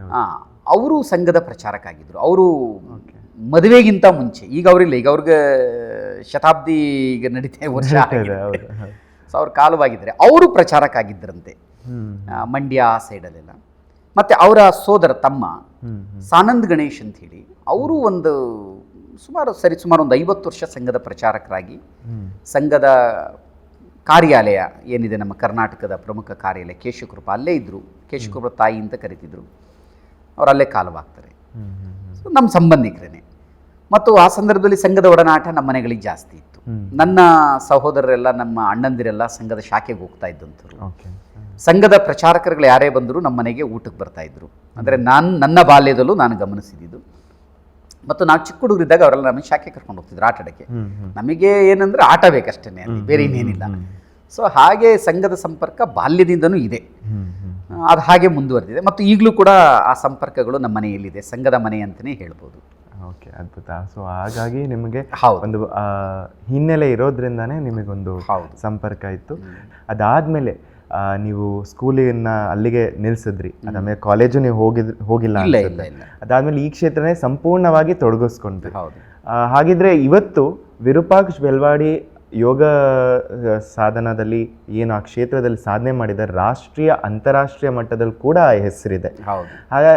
ಆ ಒಂದು journey Belavadi to international and national, ಅದಕ್ಕಿಂತ ಮುಂಚೆ ನೀವು ಬೆಂಗಳೂರಿಗೆ ಹೋಗಿ ನಿಮ್ಮ ಸ್ಟ್ರಗಲಿಂಗ್ ಡೇಸ್ನ ಮಾಡಿದ್ರ ಅಂತ ಎಷ್ಟೋ ಕಡೆ ಕೇಳಿದ್ವಿ. So what is the story behind Belavadi to Bengaluru? ಆ ಒಂದು ಟೈಮ್ ಬಗ್ಗೆ, ನಿಮ್ಮ ಸ್ಟ್ರಗಲ್ಸ್ ಬಗ್ಗೆ ಹೇಳೋದಾದ್ರೆ. ಅದು ನಾನು ಅವತ್ತು ಸ್ಕೂಲಿಂದ ಹೊರಗೆ ಬಂದ ತಕ್ಷಣ ಮನೆಗೂ ನನಗೆ ಹೋಗೋಕೆ ಮನಸ್ಸಿರಲಿಲ್ಲ. ಮತ್ತೆ ಮನೆಗೆ ಹೋದ್ರೆ ನಾಳೆ ನನ್ನ ಮತ್ತೆ ಸ್ಕೂಲಿಗೆ ಕರ್ಕೊಂಡು ಹೋಗ್ತಾರೆ. ನಾನು ಹಾಗೆ ಹೇಳಿದಾಗ ಸ್ವಲ್ಪ ಹಠ ಮಾರಿ, ಏನು ಅಂದ್ಕೊಂತೀನಿ ಅದು ಮಾಡಬೇಕು, ಏನು ಹೇಳಿದ್ದೀನಿ ಆ ಥರ ಇರಬೇಕು. ಸೊ ಹಾಗಾಗಿ ಈಗ ನಾಳೆ ನಾನು ಇವತ್ತೇನಾದ್ರು ವಾಪಸ್ಸು ಮನೆಗೆ ಹೋದರೆ ನಾಳೆ ಬೆಳಗ್ಗೆ ನಾನು ಮತ್ತೆ ಸ್ಕೂಲಿಗೆ ಹೋಗಬೇಕು. ಸ್ಕೂಲಿಗೆ ಹೋದಾಗ ಮಾಸ್ಟರ್ ಏನೋ ಬರಲ್ಲ ಅಂತ ಹೇಳಿದ್ದೆ, ಬಂದುಬಿಟ್ಟಿದೆಯಾ ಅಂತ ಮತ್ತೆ ಕೇಳ್ತಾರೆ. ಹುಡುಗರು ಸ್ವಲ್ಪ ಸ್ನೇಹಿತರು ಅದನ್ನು ಟೀಕೆ ಮಾಡ್ತಾರೆ. ಸೊ ಏನು ಮಾಡೋದು ಅಂತ ಯೋಚನೆ ಮಾಡಿ ಸೀದಾ ಮನೆಗೆ ಬಂದೆ. ಒಂದು ಸ್ವಲ್ಪ ಅಮ್ಮನಿಗೆ ಹೇಳಿದೇನೋ ಒಂದು ಫೀಸ್ ಅದೇನೋ ಒಂದು ಇದೇನೋ ಥರದಲ್ಲಿ ಒಂದು ಸ್ವಲ್ಪ ದುಡ್ಡು ಕೇಳಿದೆ. ಒಂದು 50 ರೂಪಾಯಿ ದುಡ್ಡು ಕೊಟ್ಟರು ಅವತ್ತು, 9ನೇ ಕ್ಲಾಸಲ್ಲೇ. ಅವತ್ತು ಸೀದಾ ರೆಡಿ ಆಗಿಬಿಟ್ಟು ಬೆಂಗಳೂರು ಬಸ್ ಹತ್ತಿದೆ. ಯಾರಿಗೂ ಹೇಳ್ದಲೆ? ಹೌದು, ಯಾರಿಗೂ ಹೇಳ್ದಲೆ ಬೆಂಗಳೂರಿಗೆ ಹೊರಟೋದೆ. ಬೆಂಗಳೂರಿಗೆ ಹೋಗಿ ನನಗೊಬ್ಬರು ಅಲ್ಲಿ, ನಾನು ಒಬ್ರನ್ನ ಯಾರೋ ನನ್ನ ಸಂಬಂಧಿಕರವರು, ಅವ್ರ ಬಗ್ಗೆ ಭಾಳ ವಿಶೇಷವಾದಂಥ ನಮ್ಮ ಕುಟುಂಬದಲ್ಲಿ ಒಂದು ಅಭಿಮಾನ ಇದ್ದಂಥದ್ದು, ಒಳ್ಳೆ ಹೆಸರು ಮಾಡಿದ್ದರು. ಅವರು ನಮ್ಮ ಮನೆಗೂ ಬರ್ತಾ ಇರ್ತಿದ್ದಂಥವ್ರು. ಸೊ ಹಾಗಾಗಿ ಅವ್ರ ಹತ್ರಕ್ಕೆ ಹೋಗೋಣ, ಅವರೇ ನನಗೇನೋ ಅವರ ಒಂದು ದಾರಿ ತೋರಿಸ್ತಾರೆ. ಆಲ್ರೆಡಿ ಬೆಂಗಳೂರಿನಲ್ಲಿದ್ದು ತುಂಬ ಹೆಸರನ್ನು ಮಾಡಿದ್ದಂಥವ್ರು. ಅವ್ರ ಹತ್ರಕ್ಕೆ ಹೋದೆ ನಾನು, ಅವ್ರನ್ನ ಭೇಟಿ ಆದೆ ನಾನು. ವಾಸ್ತವವಾಗಿ ನನಗೇನು ಗೊತ್ತಿಲ್ಲ, ಬೆಂಗಳೂರು ಫಸ್ಟ್ ಟೈಮ್ ಹೋಗಿರೋದು ಹುಡುಗ. ಆ ದಿನಗಳಲ್ಲೇ ಅಲ್ಲಿಗೆ ಹೋದರೆ ಅವರ ಅಂದಿನ ಅಂದರೆ ಇಲ್ಲಿಗೆ ಬಂದಾಗ ಅವರ ಮಾತು, ಅವ್ರ ಸ್ವಭಾವ ಇದಕ್ಕೂ ಅಲ್ಲಿ ನಾನು ಅವ್ರನ್ನ ಭೇಟಿಯಾದಾಗ ಅವರು ನಡವಳಿಕೆಗೂ ಭಾಳ ವ್ಯತ್ಯಾಸ ಇತ್ತು. ಅವ್ರು ಹೇಳಿದ್ರು, ಹೇ ನೀನು ಇಲ್ಲೆಲ್ಲ ಬರಬಾರ್ದು, ನೀನು ವಾಪಸ್ ಹೋಗು ಅಂತೇಳಿ ಹೇಳ್ಬಿಟ್ಟು ಹೇಳಿದರು. ಅಂದರೆ ಅಟ್ಲೀಸ್ಟ್ ಮನೆ ಕರ್ಕೊಂಡೋಗಿ ಒಂದು ಮಾತಾಡಿಸಿ ಏನೋ ಇಟ್ಕೊಂಡು ವಾಪಸ್ ನನ್ನನ್ನು ಇಲ್ಲಿ ಕರ್ಕೊಂಬರೋದು ಏನೋ ಅದು ಮಾಡಲಿಲ್ಲ ಅವರು. ಅಂದರೆ ಒಂಥರ ಆಭಾಸ ಥರ ನನಗನ್ನಿಸಿದ್ದದು. ಆದರೆ ಇವತ್ತು ಅವ್ರ ಹತ್ರ ಭಾಳ ಸನ್ಮಾನ ಮಾಡಿಸ್ಕೊಂತಿರ್ತೀನಿ ಬಿಡಿ, ಅದು ಬೇರೆ. ಓಕೆ. ಅದಕ್ಕೆ ಹೇಳಿದ್ ನಾನು ಒಂದು ಹಠಮಾರಿತನ ಅದು ಅಂತ, ಅಂದರೆ ಒಳ್ಳೆಯ ವಿಷಯಗಳಲ್ಲಿ. ಅದಾದ ನಂತರದಲ್ಲಿ ಅಲ್ಲೊಬ್ಬರು ನನಗೆ ಭಾಸ್ಕರ್ ಅಂತೇಳಿ, ನೋಡಿ ಸೂರ್ಯ ನಮ್ಮ ದೇವಸ್ಥಾನ ನಿರ್ಮಾಣ ಇದೆ, ಭಾಸ್ಕರನ್ನವರು ನನಗೆ ಸಿಗ್ತಾರೆ ಅಲ್ಲಿ. ಆ ಭಾಸ್ಕರನ್ನ ನೀವು ಅವ್ರ ಮನೇಲಿ ಹೋಗಿ ಸಂಪರ್ಕ ಮಾಡ್ಮೇಲೆ ನೀವು ಎಲ್ಲಿ ಇರಬೇಕು, ಊಟ ತಿಂಡಿ ಅದ್ರ ಬಗ್ಗೆ ಎಲ್ಲ ಅದೇ ಏನು ಯೋಚನೆ ಇಲ್ಲ, ಸುಮ್ಮನೆ ಹೋಗಿದ್ದು. ಅವ್ರೊಬ್ರು ಇದಾರಲ್ವಾ ನಮಗೆ ಇಲ್ಲಿ ಬರ್ತಿರ್ತಾರೆ ಮನೆಗೆ, ಅವ್ರ ಹತ್ರಕ್ಕೆ ಹೋದ್ರೆ ಅವ್ರು ನನಗೆಲ್ಲ ದಾರಿ ತೋರಿಸ್ತಾರೆ ಅಂತ ಅನ್ಕೊಂಡು ಹೋಗಿದ್ದು. ಬಟ್ ಅವರು ಹೊರಗೆ ಹಾಕಿದ ತಕ್ಷಣ ಅಂದರೆ ಅವರು ನನ್ನನ್ನು ಎಂಟರ್ಟೈನ್ ಮಾಡಲೇ ಇಲ್ಲ. ಸೊ ಆ ಸಂದರ್ಭದಲ್ಲಿ ಏನು ಮಾಡಿದೆ, ಸೀದಾ ನಾನು ಮತ್ತೆ ವಾಪಸ್ ಊರಿಗೆ ಹೋಗೋದು ಏನು ಅಂತ ಅನ್ಕೊಂಡು ಯೋಚನೆ ಮಾಡ್ಕೊಂಡು ಬರುವಾಗ ಒಬ್ರು ಭಾಸ್ಕರ್ ಅಂತ ಸಿಗ್ತಾರೆ. ಆ ಭಾಸ್ಕರ್ ಅವ್ರನ್ನ ಅವ್ರು ಕೇಳ್ತಾರೆ, ಯಾವ ಊರಪ್ಪ, ಏನು, ಎಲ್ಲಿಂದ ಬಂದೆ, ಯಾಕೆ ಬಂದಿದ್ದೆ. ಅಪರಿಚಿತರು, ಅವರು ಉಡುಪಿ ಕಡೆಯವರು. ಅದಾದ ನಂತರ ಭಾಸ್ಕರ್ ಅವ್ರು ಕರ್ಕೊಂಡು ಹೋಗ್ತಾರೆ. ಅವ್ರದ್ದು ಎಲೆಕ್ಟ್ರಿಕ್ ಕೆಲಸವನ್ನು ಮಾಡ್ತಿರ್ತಾರೆ ಅವರು. ಸೊ ಅವ್ರ ಜೊತೆ ಒಂದಷ್ಟು ಜನ ಸೇರ್ಕೊಂತಾರೆ, ಎಲ್ಲ ನಾವೆಲ್ಲ ಒಟ್ಟಿಗೆ ಸೇರ್ಕೊಂತೀವಿ, ಎಲೆಕ್ಟ್ರಿಕ್ ಕೆಲಸವನ್ನು ಶುರು ಮಾಡಿರ್ತೀವಿ. ಇದು ಚಿಕ್ಕ ಹುಡುಗ, ನಾನು ಇಡೀ ಟೀಮಲ್ಲಿ ನಾನೇ ಚಿಕ್ಕವನು. ನನ್ನ ಕಂಡ್ರೆ ಭಾಳ ವಿಶೇಷವಾದ ಪ್ರೀತಿ ಎಲ್ರಿಗೂ ಕೂಡ. ಸೊ ನಮಗೇನು ಬರ್ತಿರಲ್ಲ ಅಲ್ಲಿ ಕೆಲಸ, ಸುಮ್ಮನೆ ವೈರಿಂಗ್ ಮಾಡೋವಂಥದ್ದು, ವೈರನ್ನು ಎಳೆಯೋದು, ಆ ಥರದ ಕೆಲಸ. ಅದಾದಮೇಲೆ ಒಂದು 2-3 ತಿಂಗಳಿರ್ತೀನಿ. 2-3 ತಿಂಗಳಿದ್ದಾಗಲೇ ನನಗೆ ಒಂದು ಅನ್ಸುತ್ತೆ, ಅಮ್ಮನ ಹತ್ರ ಆಗ ತುಂಬ ಬಡತನ, ಭಾಳ ಕಷ್ಟದ ಸಂದರ್ಭದಲ್ಲಿ ನಮ್ಮಮ್ಮ ನನಗೊಂದು 50 ರೂಪಾಯಿ ದುಡ್ಡು ಕೊಟ್ಟಿದ್ದಾರೆ, ಇದನ್ನೇನಾರು ಮಾಡಿ ವಾಪಸ್ ಕೊಡಬೇಕಲ್ಲ ಅಂಥೇಳಿ. ಆಗ ನಾನು 3 ತಿಂಗಳೇನು ಕೆಲಸ ಮಾಡ್ತೀನಿ, ಆ 3 ತಿಂಗಳ ದುಡ್ಡನ್ನು 500 ರೂಪಾಯಿನ ಕಲೆಕ್ಟ್ ಮಾಡಿ ಮನಿ ಆರ್ಡರ್ ಮಾಡಿಸ್ತೀನಿ ಅಮ್ಮನಿಗೆ, ಬೆಳವಾಡಿಗೆ. ಅಮ್ಮನಿಗೆ 500 ರೂಪಾಯಿ ಬರುತ್ತೆ. ಸೊ ಅಮ್ಮನಿಗೆ ದುಡ್ಡು ಬಂತು ಅನ್ನೋ ಖುಷಿದಕ್ಕಿಂತ ಇವನು ಬರಲಿಲ್ವಲ್ಲ ಅಂತ ಬೇಜಾರು. ಅದೊಂದು ಕೇಳಬೇಕಂತ ಇದ್ದೆ. ನೀವು ಮನೆ ಬಿಟ್ಟು ಹೇಳ್ದಲೇ ಹಂಗೆ ಹೋದ್ರಿ, ಇಲ್ಲಿ ಗಾಬರಿ ಸಿಚುವೇಶನ್ ಖಂಡಿತ ಆಗಿರುತ್ತೆ. ಆದರೆ ಆಗ ಫೋನ್ಗಳು ಇರಲಿಲ್ವಲ್ಲ, ಪತ್ರನೇ ಬರೀಬೇಕು. 97 ಸಂದರ್ಭದಲ್ಲಿ ಫೋನ್ಗಳೆಲ್ಲ ಏನಿಲ್ಲ, ಊರಿಗೆ ಒಂದೊಂದು ಫೋನ್ ಇರ್ತಿತ್ತು, 1 ಅಥವಾ 2 ಇರ್ತಿತ್ತು.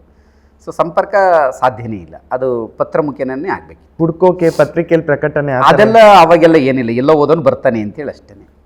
ಮತ್ತು 5-6 ಜನ ಮಕ್ಕಳಿದ್ದಾಗ ಅದೆಲ್ಲ ಯೋಚನೆ. ಸೊ 500 ರೂಪಾಯಿನ ನೀವು ಮನಿ ಆರ್ಡರ್ ಮಾಡ್ತೀರಾ, ಅದೆಷ್ಟು ತಿಂಗಳ ನಂತರ? ಒಂದು 3 ತಿಂಗಳ ನಂತರ. ಅದಾದ ನಂತರದಲ್ಲಿ ವಾಪಸ್ ನಾನು ಇಲ್ಲಿಗೆ ಬರ್ತೀನಿ. ಬಂದಾದ ನಂತರದಲ್ಲಿ ನನ್ನ ಸ್ನೇಹಿತರು, ಇವತ್ತು ನೀವು ನೋಡಿದ್ರಿ ಕುಮಾರ್ ಅಂತೇಳಿ, ಅವರೆಲ್ಲ ಆಲ್ರೆಡಿ ಅವರು ಬೆಂಗಳೂರಲ್ಲಿ ನಂತರದಲ್ಲಿ ನನ್ನ ಕ್ಲಾಸ್ಮೇಟ್ಸು. ಅವರು ಹೀಗೆ ಯಾವುದಾದ್ರು ಕಾರಣಗಳಿಗೆ ಹೋಗಿರ್ತಾರೆ. ಮತ್ತು ನಾವೆಲ್ಲ ನಿಶ್ಚಯ ಮಾಡ್ತೀವಿ, ಬೇಡ ಬೇರೆ ಏನಾದರೂ ಕೆಲಸ ಮಾಡೋಣ ಅಂತ. ಸೊ ಅಲ್ಲಿ ವೈರಿಂಗ್ ಮಾಡೋ ಕೆಲಸದಿಂದ ವೈರ್ ತಯಾರು ಮಾಡೋ ಕಂಪನಿಗೆ ಹೋಗಿ ಸೇರ್ಕೊಳ್ತೀವಿ ಎಲ್ರೂ. ಬೇರೆ ಒಂದು ಕಾಂಟ್ರಾಕ್ಟ್ ಇದ್ರ ಮೇಲೆ ಇಲ್ಲೇ ಚಿಕ್ಕಮಗಳೂರು, ಇಲ್ಲ ಬೆಂಗಳೂರಿನಲ್ಲೇ ಒಂದು ವೈರ್ ತಯಾರು ಮಾಡುವಂಥ ಒಂದು ಕಂಪನಿದು, ಅಲ್ಲಿಗೆ ಸೇರ್ಕೊಳ್ತೀವಿ. ಅದಾದಮೇಲೆ ಒಂದು 5-6 ತಿಂಗಳು ನಾನು ಅಲ್ಲಿದ್ದೆ ಅಷ್ಟೇ. ಆಗ ನನಗೆ ಅನ್ನಿಸ್ತಿತ್ತು, ಇಲ್ಲ ಇದು ಯಾಕೋ ನನಗೆ ಸರಿ ಆಗ್ತಿಲ್ಲ, ನಾನು ಇದಕ್ಕೆ ಮಾಡೋದಕ್ಕೋಸ್ಕರ ಅಲ್ಲ ಇಲ್ಲಿ ಬಂದಿರೋದು, ಅಂದರೆ ಬೆಂಗಳೂರಿಗೆ ಬಂದಿರೋದು ಅಂತಲ್ಲ, ಹುಟ್ಟಿರೋದೇ ಅದಕ್ಕೋಸ್ಕರ ಅಲ್ಲ, ಏನಾದರೂ ಬೇರೆ ಕೆಲಸ ಮಾಡಬೇಕು ಅಂತ ಅನ್ನಿಸ್ತಿತ್ತು. ವಾಪಸ್ ಬೆಳವಾಡಿಗೆ ಬರ್ತೀನಿ ನಾನು. ಬಂದಾಗ ಅದೇ ಸಂದರ್ಭದಲ್ಲಿ ಸಂಘದ್ದು ಒಂದು ಕಾರ್ಯಕ್ರಮ ನಿಯೋಜನೆ ಆಗಿರುತ್ತೆ, RSS 97ರಲ್ಲಿ ಚಿಕ್ಕಮಗಳೂರಿನಲ್ಲಿ ಒಂದು ಸಮಾವೇಶ. ಅದು ಜಿಲ್ಲಾ ಮಟ್ಟದ ಒಂದು ಸಮಾವೇಶ, ಒಂದು 2,000 ಜನ ಕಾರ್ಯಕರ್ತರನ್ನ ಸೇರಿಸಿ ಒಂದು ಗಣವೇಶಧಾರಿಯಾದಂಥ ಒಂದು ಕಾರ್ಯಕ್ರಮ. ಅದಕ್ಕೆ ಪ್ರಬಂಧಕ್ಕಾಗಿ ಒಂದು 3 ತಿಂಗಳು ನಾನು ಹೋಗ್ತೀನಿ. ಚಿಕ್ಕಮಗಳೂರು ಕಾರ್ಯಾಲಯದಲ್ಲೇ ನನ್ನ ವಾಸ್ತವ್ಯ ಇರುತ್ತೆ. ಅಲ್ಲಿದ್ದುಕೊಂಡು ನಾನು ಸಂಘದ ಎಲ್ಲ ಚಟುವಟಿಕೆಗಳಲ್ಲಿ ಒಂಚೂರು ತೊಡಗಿಸ್ಕೊಳ್ತೀನಿ ಪ್ರಬಂಧಕನಾಗಿ. ಅಲ್ಲಿಗೆ ಒಬ್ಬರು ಶ್ರೀಶೈಲ ಅಂತ ಸಂಘದ ಪ್ರಚಾರಕರು, ಅವರು ಮೂಲತಃ ಶ್ರೀಶೈಲದವರೇ. ಮೂಲತಃ ಶ್ರೀಶೈಲದವರು, ಶ್ರೀಶೈಲ ಅಂತ ಹೆಸರು ಕೂಡ. ಅವರು ಚಿಕ್ಕಮಗಳೂರಿಗೆ ಬರ್ತಾರೆ, ಅಲ್ಲಿ ಸಂಸ್ಕೃತ ಪ್ರಚಾರಕರಾಗಿರ್ತಾರೆ. ಈ ಟೈಮಲ್ಲಿ ನಿಮಗೆ ಏಜ್ ಎಷ್ಟು? ಅವಾಗ ಮೇ ಬಿ 18, 17ರಿಂದ 18.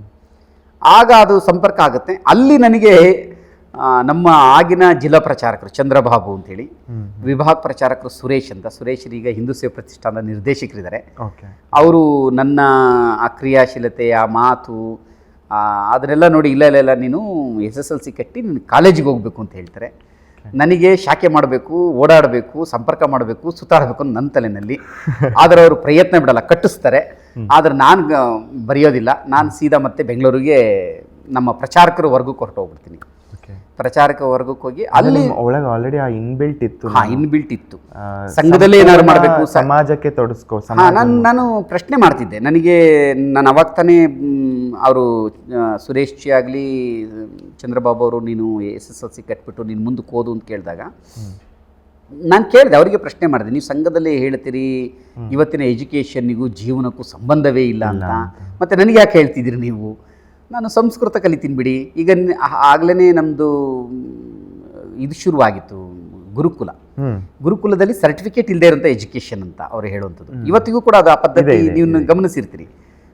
ಹರಿಹರಪುರದಲ್ಲಿ 6 ವರ್ಷ, ಬೆಂಗಳೂರಿನಲ್ಲಿ 6 ವರ್ಷ. ಅಲ್ಲಿ ಯಾವುದೇ ಎಕ್ಸಾಮ್ ಇಲ್ಲ, ಯಾವುದೇ ಸರ್ಟಿಫಿಕೇಟ್ ಇಲ್ಲ. ಆ ಥರದ ಶಿಕ್ಷಣವನ್ನು ಕೊಡೋದು ಅಂತ ಅಲ್ಲಿರೋದು. ಸೊ ಆ ಥರ ಶಿಕ್ಷಣ ನೀವು ಕೊಡ್ತಾ ಇರ್ಬೇಕಾದ್ರೆ ಅದನ್ನು ಪಾಲನೆ ಮಾಡ್ತಾಯಿದ್ದೀನಿ ಬಿಡಿ ಅಂತೇಳಿ ನಾನು ಹೇಳ್ತಾ ಇದ್ದೆ. ಸೊ ಹಾಗೆ ನಾನು ಮತ್ತೆ ಸಂಘದ ಪ್ರಚಾರಕ ವರ್ಗಕ್ಕೆ ನಾನು ಹೋಗ್ತೀನಿ, ಅಲ್ಲೇ ನಾನು ಸೇವೆ ಮಾಡ್ತೀನಿ ಅಂತ ಹೇಳಿ ಸೀದಾ ಬಂದೆ. ಸಂಘದ ಪ್ರಚಾರಕ ವರ್ಗ ಬೆಂಗಳೂರಿನಲ್ಲಿ ಪ್ರಶಾಂತಿ ಕುಟೀರ ಅಂತ ನೋಡಿ, ಅದು ನನಗೆ ಯೋಗಕ್ಕೆ ಇನ್ನೊಂದು ಒಂದು ಪೂರಕವಾದಂಥ ಹೇಗೆ ವಾತಾವರಣ ನಿರ್ಮಾಣ ಆಗುತ್ತೆ ಅಂತ. ನಮ್ಮ ಸಂಘದ ಪ್ರಚಾರಕ ವರ್ಗ ನಡೆದಿದ್ದೂ ಇವತ್ತಿನ ಏನು ಎಸ್ ವ್ಯಾಸ ಅಂತ ಕರಿತಾರೆ, ಯೋಗ ಯೂನಿವರ್ಸಿಟಿ, ಡೀಮ್ಡ್ ಯೂನಿವರ್ಸಿಟಿ, ಅದರೊಳಗಡೆ 40 ದಿವಸದ ಪ್ರಚಾರಕ ವರ್ಗ ಆಯಿತು. ಓಕೆ. ಸೊ ಅದು ಒಂದು ವಾತಾವರಣ. ಎಲ್ಲ ಆಗ್ಬೇಕಾದ್ರೆ ನೀವು ಯೋಗ ಕ್ಷೇತ್ರದ ತರಬೇತಿ ಅಂದ್ರೆ ನೀವು ಕ್ಲಾಸ್ ಅದೇನು ನನ್ನ ತಲೆನಲ್ಲಿ ಇರಲಿಲ್ಲ. ನಾನು ಬಟ್ ಅಭ್ಯಾಸ ಮಾಡ್ತಿದ್ದೆ, ಅಭ್ಯಾಸ ಇತ್ತು. ಸ್ವಾಭಾವಿಕವಾಗಿ ಶರೀರದ ರಚನೆ ಆಗಿತ್ತು, ಸ್ವಲ್ಪ ಬೆಂಡಿಂಗ್ ಆಗ್ತಿತ್ತು. ಅದನ್ನ ನೋಡಿ ಅಂದರೆ ಮಾತು, ಆ ಕೌಶಲ್ಯತೆ, ಜನರನ್ನ ಬಹುಶಃ ಸಂಘಟನೆ ಮಾಡೋದು ಇದೆಲ್ಲ ನೋಡಿ ಗುರುತಿಸಿ ಯೋಗ ಕ್ಷೇತ್ರ ಇನ್ನು ಅವಾಗ ತಾನೇ ಅಂಬೆಗಾಲು ಇಡ್ತಾ ಇದ್ದಂಥದ್ದು. ಇನ್ನು ಆವಾಗ ಯೋಗ ಭಾರತಿ ಅಂತ ಇರಲಿಲ್ಲ, ಯೋಗ ವಿಭಾಗ ಅಂತ ಕರಿತಾ ಇದ್ರು ಅಷ್ಟೇ. ಸೊ ಯೋಗ ಭಾರತಿಗೆ ಬಂದೆ, ಅಂದರೆ ಯೋಗ ವಿಭಾಗಕ್ಕೆ ಬಂದೆ. ನಾನು ಬಂದ ನಂತರದಲ್ಲಿ ಅದಕ್ಕೆ 2000 ಇಸ್ವಿನಲ್ಲಿ ನಾನೇ ಅದಕ್ಕೊಂದು ಹೆಸರಿಟ್ಟಿದ್ದು, ಯೋಗ ಭಾರತಿ ಅಂತೇಳಿ. ಅದು ಚರ್ಚೆಗಳನ್ನು ಮಾಡಿ ಸಂಘದಲ್ಲಿ ಬಹಳಷ್ಟು ಡಿಸ್ಕಷನ್ ಆಯಿತು. ಏನಕ್ಕೆ ಯೋಗ ವಿಭಾಗ ಅಂತ ಈಗ ಇದೆಯಲ್ಲ, ಅದೇ ಇರಲಿ ಬಿಡಿ ಅಂತ ಹೇಳಿದರು. ನಾನು ಅದನ್ನು ಕೇಳಲಿಲ್ಲ. ಇಲ್ಲ, ಯಾಕೆ ಸಂಸ್ಕಾರ ಭಾರತಿ ಇದೆ, ಸಂಸ್ಕೃತ ಭಾರತಿ ಇದೆ, ವಿದ್ಯಾ ಭಾರತಿ ಇದೆ, ಆರೋಗ್ಯ ಭಾರತಿ ಇದೆ, ಎಲ್ಲ ಭಾರತಿ ಇದೆ, ಯೋಗ ಭಾರತಿ ಯಾಕೆ ಬೇಡ, ಯೋಗ ಭಾರತಿ ಇಡೋಣ ಅಂತ. ಆದರೆ ಸಂಘದಲ್ಲಿ ಒಂದಷ್ಟು ಜನ ಅದನ್ನು ಒಪ್ಪಿರಲಿಲ್ಲ. ಆದರೆ ಅವ್ರು ಒಪ್ಪಿಲ್ದಲೇ ಇದ್ದರೂ ಕೂಡ ನಾನೇನು ಮಾಡಿದ್ದೆ, ಎಲ್ಲ ಊರುಗಳಲ್ಲೂ ಯೋಗ ಭಾರತಿ ಅಂತ ಹೆಸರು ಇಟ್ಬಿಟ್ಟಿದ್ದೆ. ಆ ಥರನೇ ಪ್ರಚಾರ ಆಗಿತ್ತು. ಆಮೇಲೆ ಅದು ಒಂದು ಅಖಿಲ ಭಾರತ ಮಟ್ಟದ ಒಂದು ಸಂಘಟನೆನೂ ಆಗೋಯ್ತು. ಈಗ ಅದಕ್ಕೆ ಯೋಗ ಭಾರತಿ ಸಂಘಟನೆ ಇದೆ. ಸೊ ಅಲ್ಲಿಂದ ನೀವು ಒಂದು ನಿಮ್ಮದೇ ಆದ ಒಂದು ವೇಯಲ್ಲಿ ಬೆಂಗಳೂರು ಸಂಘ ಪರಿವಾರ, ಸಮಾಜ, ಯೋಗ ಎಲ್ಲದರಲ್ಲೂ ತೊಡಗಿಸ್ಕೊಂತ ಬಂದ್ರಿ. ಅದಾದಮೇಲೆ ನೀವು ಯೋಗ ಸೆಂಟರ್ಸ್ಗಳನ್ನು ಯೋಗಕ್ಕೆ ಸಂಪೂರ್ಣವಾಗಿ ತೊಡಗಿಸ್ಕೊಂಡು ಯೋಗ ಸೆಂಟರ್ಸ್ಗಳನ್ನು ಮಾಡೋದಕ್ಕೆ ಮುಂದಾಗ್ತೀರಾ. ಸೊ ಮೊದಲನೇ ಪ್ರಪ್ರಥಮ ಬಾರಿಗೆ ನೀವು ರಾಜಾಜಿನಗರಲ್ಲಿ ಯೋಗ ಸೆಂಟರ್ನ ಮಾಡೋಕ್ಕೆ ಒಂದು ಕೈ ಹಾಕ್ತೀರಾ. ಆ ಕತೆ, ಅದ್ರ ಹಿಂದೆ ಇದ್ದಂಥ ಸ್ಟ್ರಗಲ್ಸ್, ಅಲ್ಲಿ ನಿಮಗೆ ಬಂದಂಥ ಆಬ್ಸ್ಟ್ರಕಲ್ಸ್ ಅಂದರೆ ಅಡೆತಡೆಗಳು, ಅದ್ರ ಬಗ್ಗೆ ಹಂಚ್ಕೊತೀರಾ? ರಾಜಾಜಿನಗರದಲ್ಲಿ ನಾನು ಮಾಡಿದ್ದು ಅದು ನಾನು ಸ್ವಂತ ಸಂಘಟನೆ ಹೊರತಾಗಿ ಮಾಡಿದಂಥ ಒಂದು ಯೋಗ ಸೆಂಟರ್. ಓಕೆ. ಆದರೆ ಅದಕ್ಕೆ ಮೊದಲೇ ನಾನು ಯೋಗ ಸೆಂಟರ್ಗಳನ್ನು ಸಾಕಷ್ಟು ಮಾಡಿದೆ. ಒಂದು 500ಕ್ಕೂ ಹೆಚ್ಚು ಯೋಗ ಸಂಘಟನೆ ಬೆಂಗಳೂರಲ್ಲೇ ಇಲ್ಲ, ಮಡಿಕೇರಿಯಿಂದ ಬೀದರ್ ತನಕ ಎಲ್ಲ ಕಡೆ ನಂದು ಇನ್ಸ್ಟಿಟ್ಯೂಟ್ಗಳಿತ್ತು. ಆದರೆ ಅದೆಲ್ಲ ನಾನು ಸಂಘದ ಇದರಲ್ಲೇ ನಾನು ಮಾಡಿದಂಥದ್ದು, ಸಂಘಟನೆ ಒಳಗಡೆನಲ್ಲೇ ಮಾಡಿದಂಥದ್ದು. ನನಗೆ ಪ್ರಾರಂಭದಲ್ಲಿ 97ರಿಂದ 2000 ನನಗೆ ಶಿವಮೊಗ್ಗ ಜಿಲ್ಲೆದು ನನ್ನ ಕೇಂದ್ರ ಆಗುತ್ತೆ, ತೀರ್ಥಹಳ್ಳಿ ಕೇಂದ್ರ ಆಗುತ್ತೆ. ಸ್ವಲ್ಪ ಹುಚ್ಚು ಸಾಹಸಗಳು. ನಾನು ಮೊದಲೇ ಹೇಳಿದಾಗೆ 97ರಲ್ಲಿ ನಾನು ತೀರ್ಥಹಳ್ಳಿ ನನ್ನನ್ನು ಕಳಿಸಿದ ನಂತರ 98ರಲ್ಲಿ ರಥಸಪ್ತಮಿ ಬರುತ್ತೆ. ರಥಸಪ್ತಮಿಗೆ 108 ಸೂರ್ಯ ನಮಸ್ಕಾರ ಮಾಡೋಣ ಎಲ್ರೂ ಅಂತ ಆಗುತ್ತೆ. ಆದರೆ ಒಂದು ಹೊಸ ಪ್ರಯೋಗ ಮಾಡೋಣ ಅಂತ ಅವತ್ತೇ ಯೋಚನೆ ಮಾಡ್ತೇನೆ. ಅವಾಗ ನನಗೆ ಬಹುಶಃ ಒಂದು 19 ವರ್ಷ ಇರ್ಬೋದು. ಏನು ಹೊಸ ಪ್ರಯೋಗ ಅಂದರೆ, ಬೆಳಗ್ಗೆಯಿಂದ ರಾತ್ರಿ ತನಕ, ಸಾಯಂಕಾಲ ತನಕ ಸೂರ್ಯ ನಮಸ್ಕಾರ ಮಾಡೋಣ, ಸೂರ್ಯೋದಯದಿಂದ ಸೂರ್ಯಾಸ್ತದವರೆಗೆ ಅಂತ.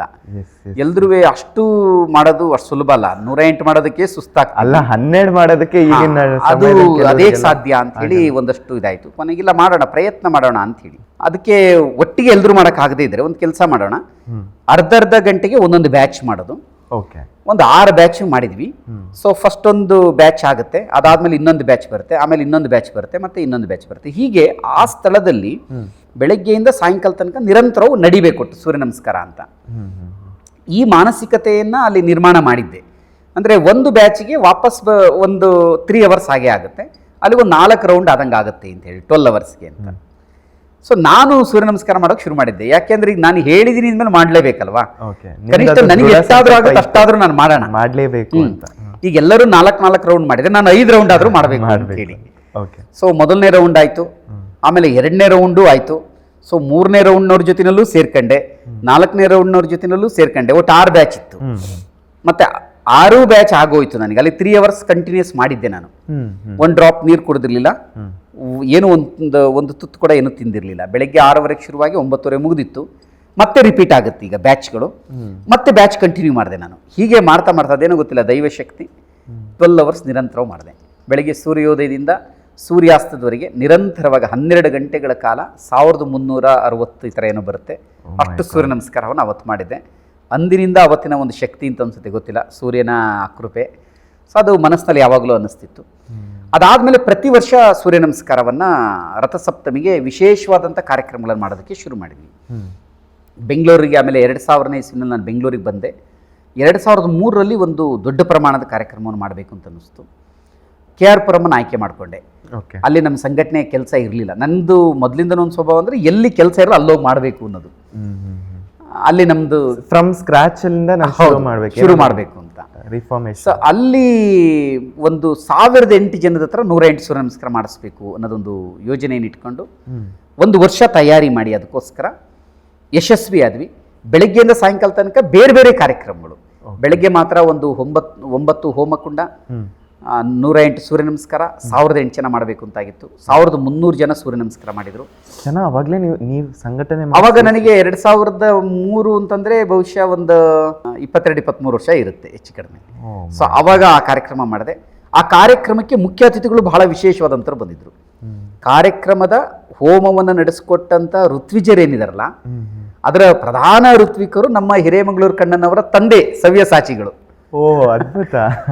ಸವ್ಯಸಾಚಿಯವರಿಗೆ ನನಗೆ ಬಹಳ ಒಂದು ಪ್ರೀತಿ ತೋರ್ಸೋರು. ನನಗೆ ಮಗು ಅಂತಾನೆ ಕರಿತಾರೆ. ನಾನು ಇನ್ನು ಅವಾಗ ಚಿಕ್ಕ ಹುಡುಗನೇ. ಸೊ ಅವರಿಗೆ ಈ ವಯಸ್ಸಿಗೆ ಇಷ್ಟೆಲ್ಲ ಮಾಡ್ತಿದ್ಯಲ್ಲೋ ನೀನು ಅಂತ ಹೇಳಿ. ಇನ್ನು ನಮ್ಮೂರವರು ನಮ್ಮೂರವ್ರದ್ದು ಅದಿನ್ನ ಬಹಳ ಪ್ರೀತಿ. ಹಾಗೇನೇ ವಿದ್ಯಾನಂದ ಶೆಣೈ ಅಂತ ಇದ್ರು, ಸಂಘದ ಪ್ರಚಾರಕರಿದ್ರು. ಭಾರತ ದರ್ಶನ ಅಂತ ಅವ್ರದ್ದೊಂದು ಉಪನ್ಯಾಸ ಮಾಲೆ, ಅದ್ಭುತವಾದ ಒಂದು ಉಪನ್ಯಾಸ ಅದು. ದೇಶ, ಧರ್ಮ, ಸಂಸ್ಕೃತಿಯನ್ನು ವರ್ಣನೆಯನ್ನು ಮಾಡೋದು, ಎಲ್ಲರೂ ಅದನ್ನು ಕೇಳಬೇಕಾದಂಥ ಒಂದು ಉಪನ್ಯಾಸ. 1000ಕ್ಕೂ ಹೆಚ್ಚು ಉಪನ್ಯಾಸಗಳನ್ನು ಆಗ ಮಾಡಿದ್ರು ಅವರು. ಅವ್ರದ್ದು ಉಪನ್ಯಾಸವನ್ನು ಅಲ್ಲಿ ಜೋಡಿಸಿದ್ವಿ. ಹಾಗೆಯೇ ರಮಣಶ್ರೀ ಗ್ರೂಪ್ ಆಫ್ ಹೋಟೆಲ್ಸ್ ಯಾರಿದ್ದಾರೆ, ಷಡಾಕ್ಷರಿ ಸರ್ ಅವರು ಈಗ.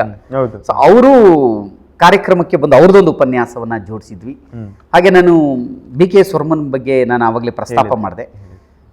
ಶಶಿಧರ್ ಕೋಟೆ ಅಂತ ಬಹಳ ಸಂಗೀತಗಾರಿದ್ದಾರೆ. ಅವರು ಹಾಡನ್ನು ಹೇಳ್ತಿದ್ರು.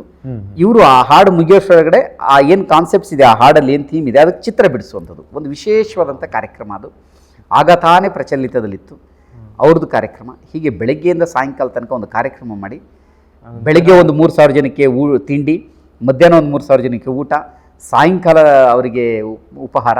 ಅಂದರೆ ನನಗೆ 22-23 ವರ್ಷ ಆಗ ಅನಿಸುತ್ತೆ.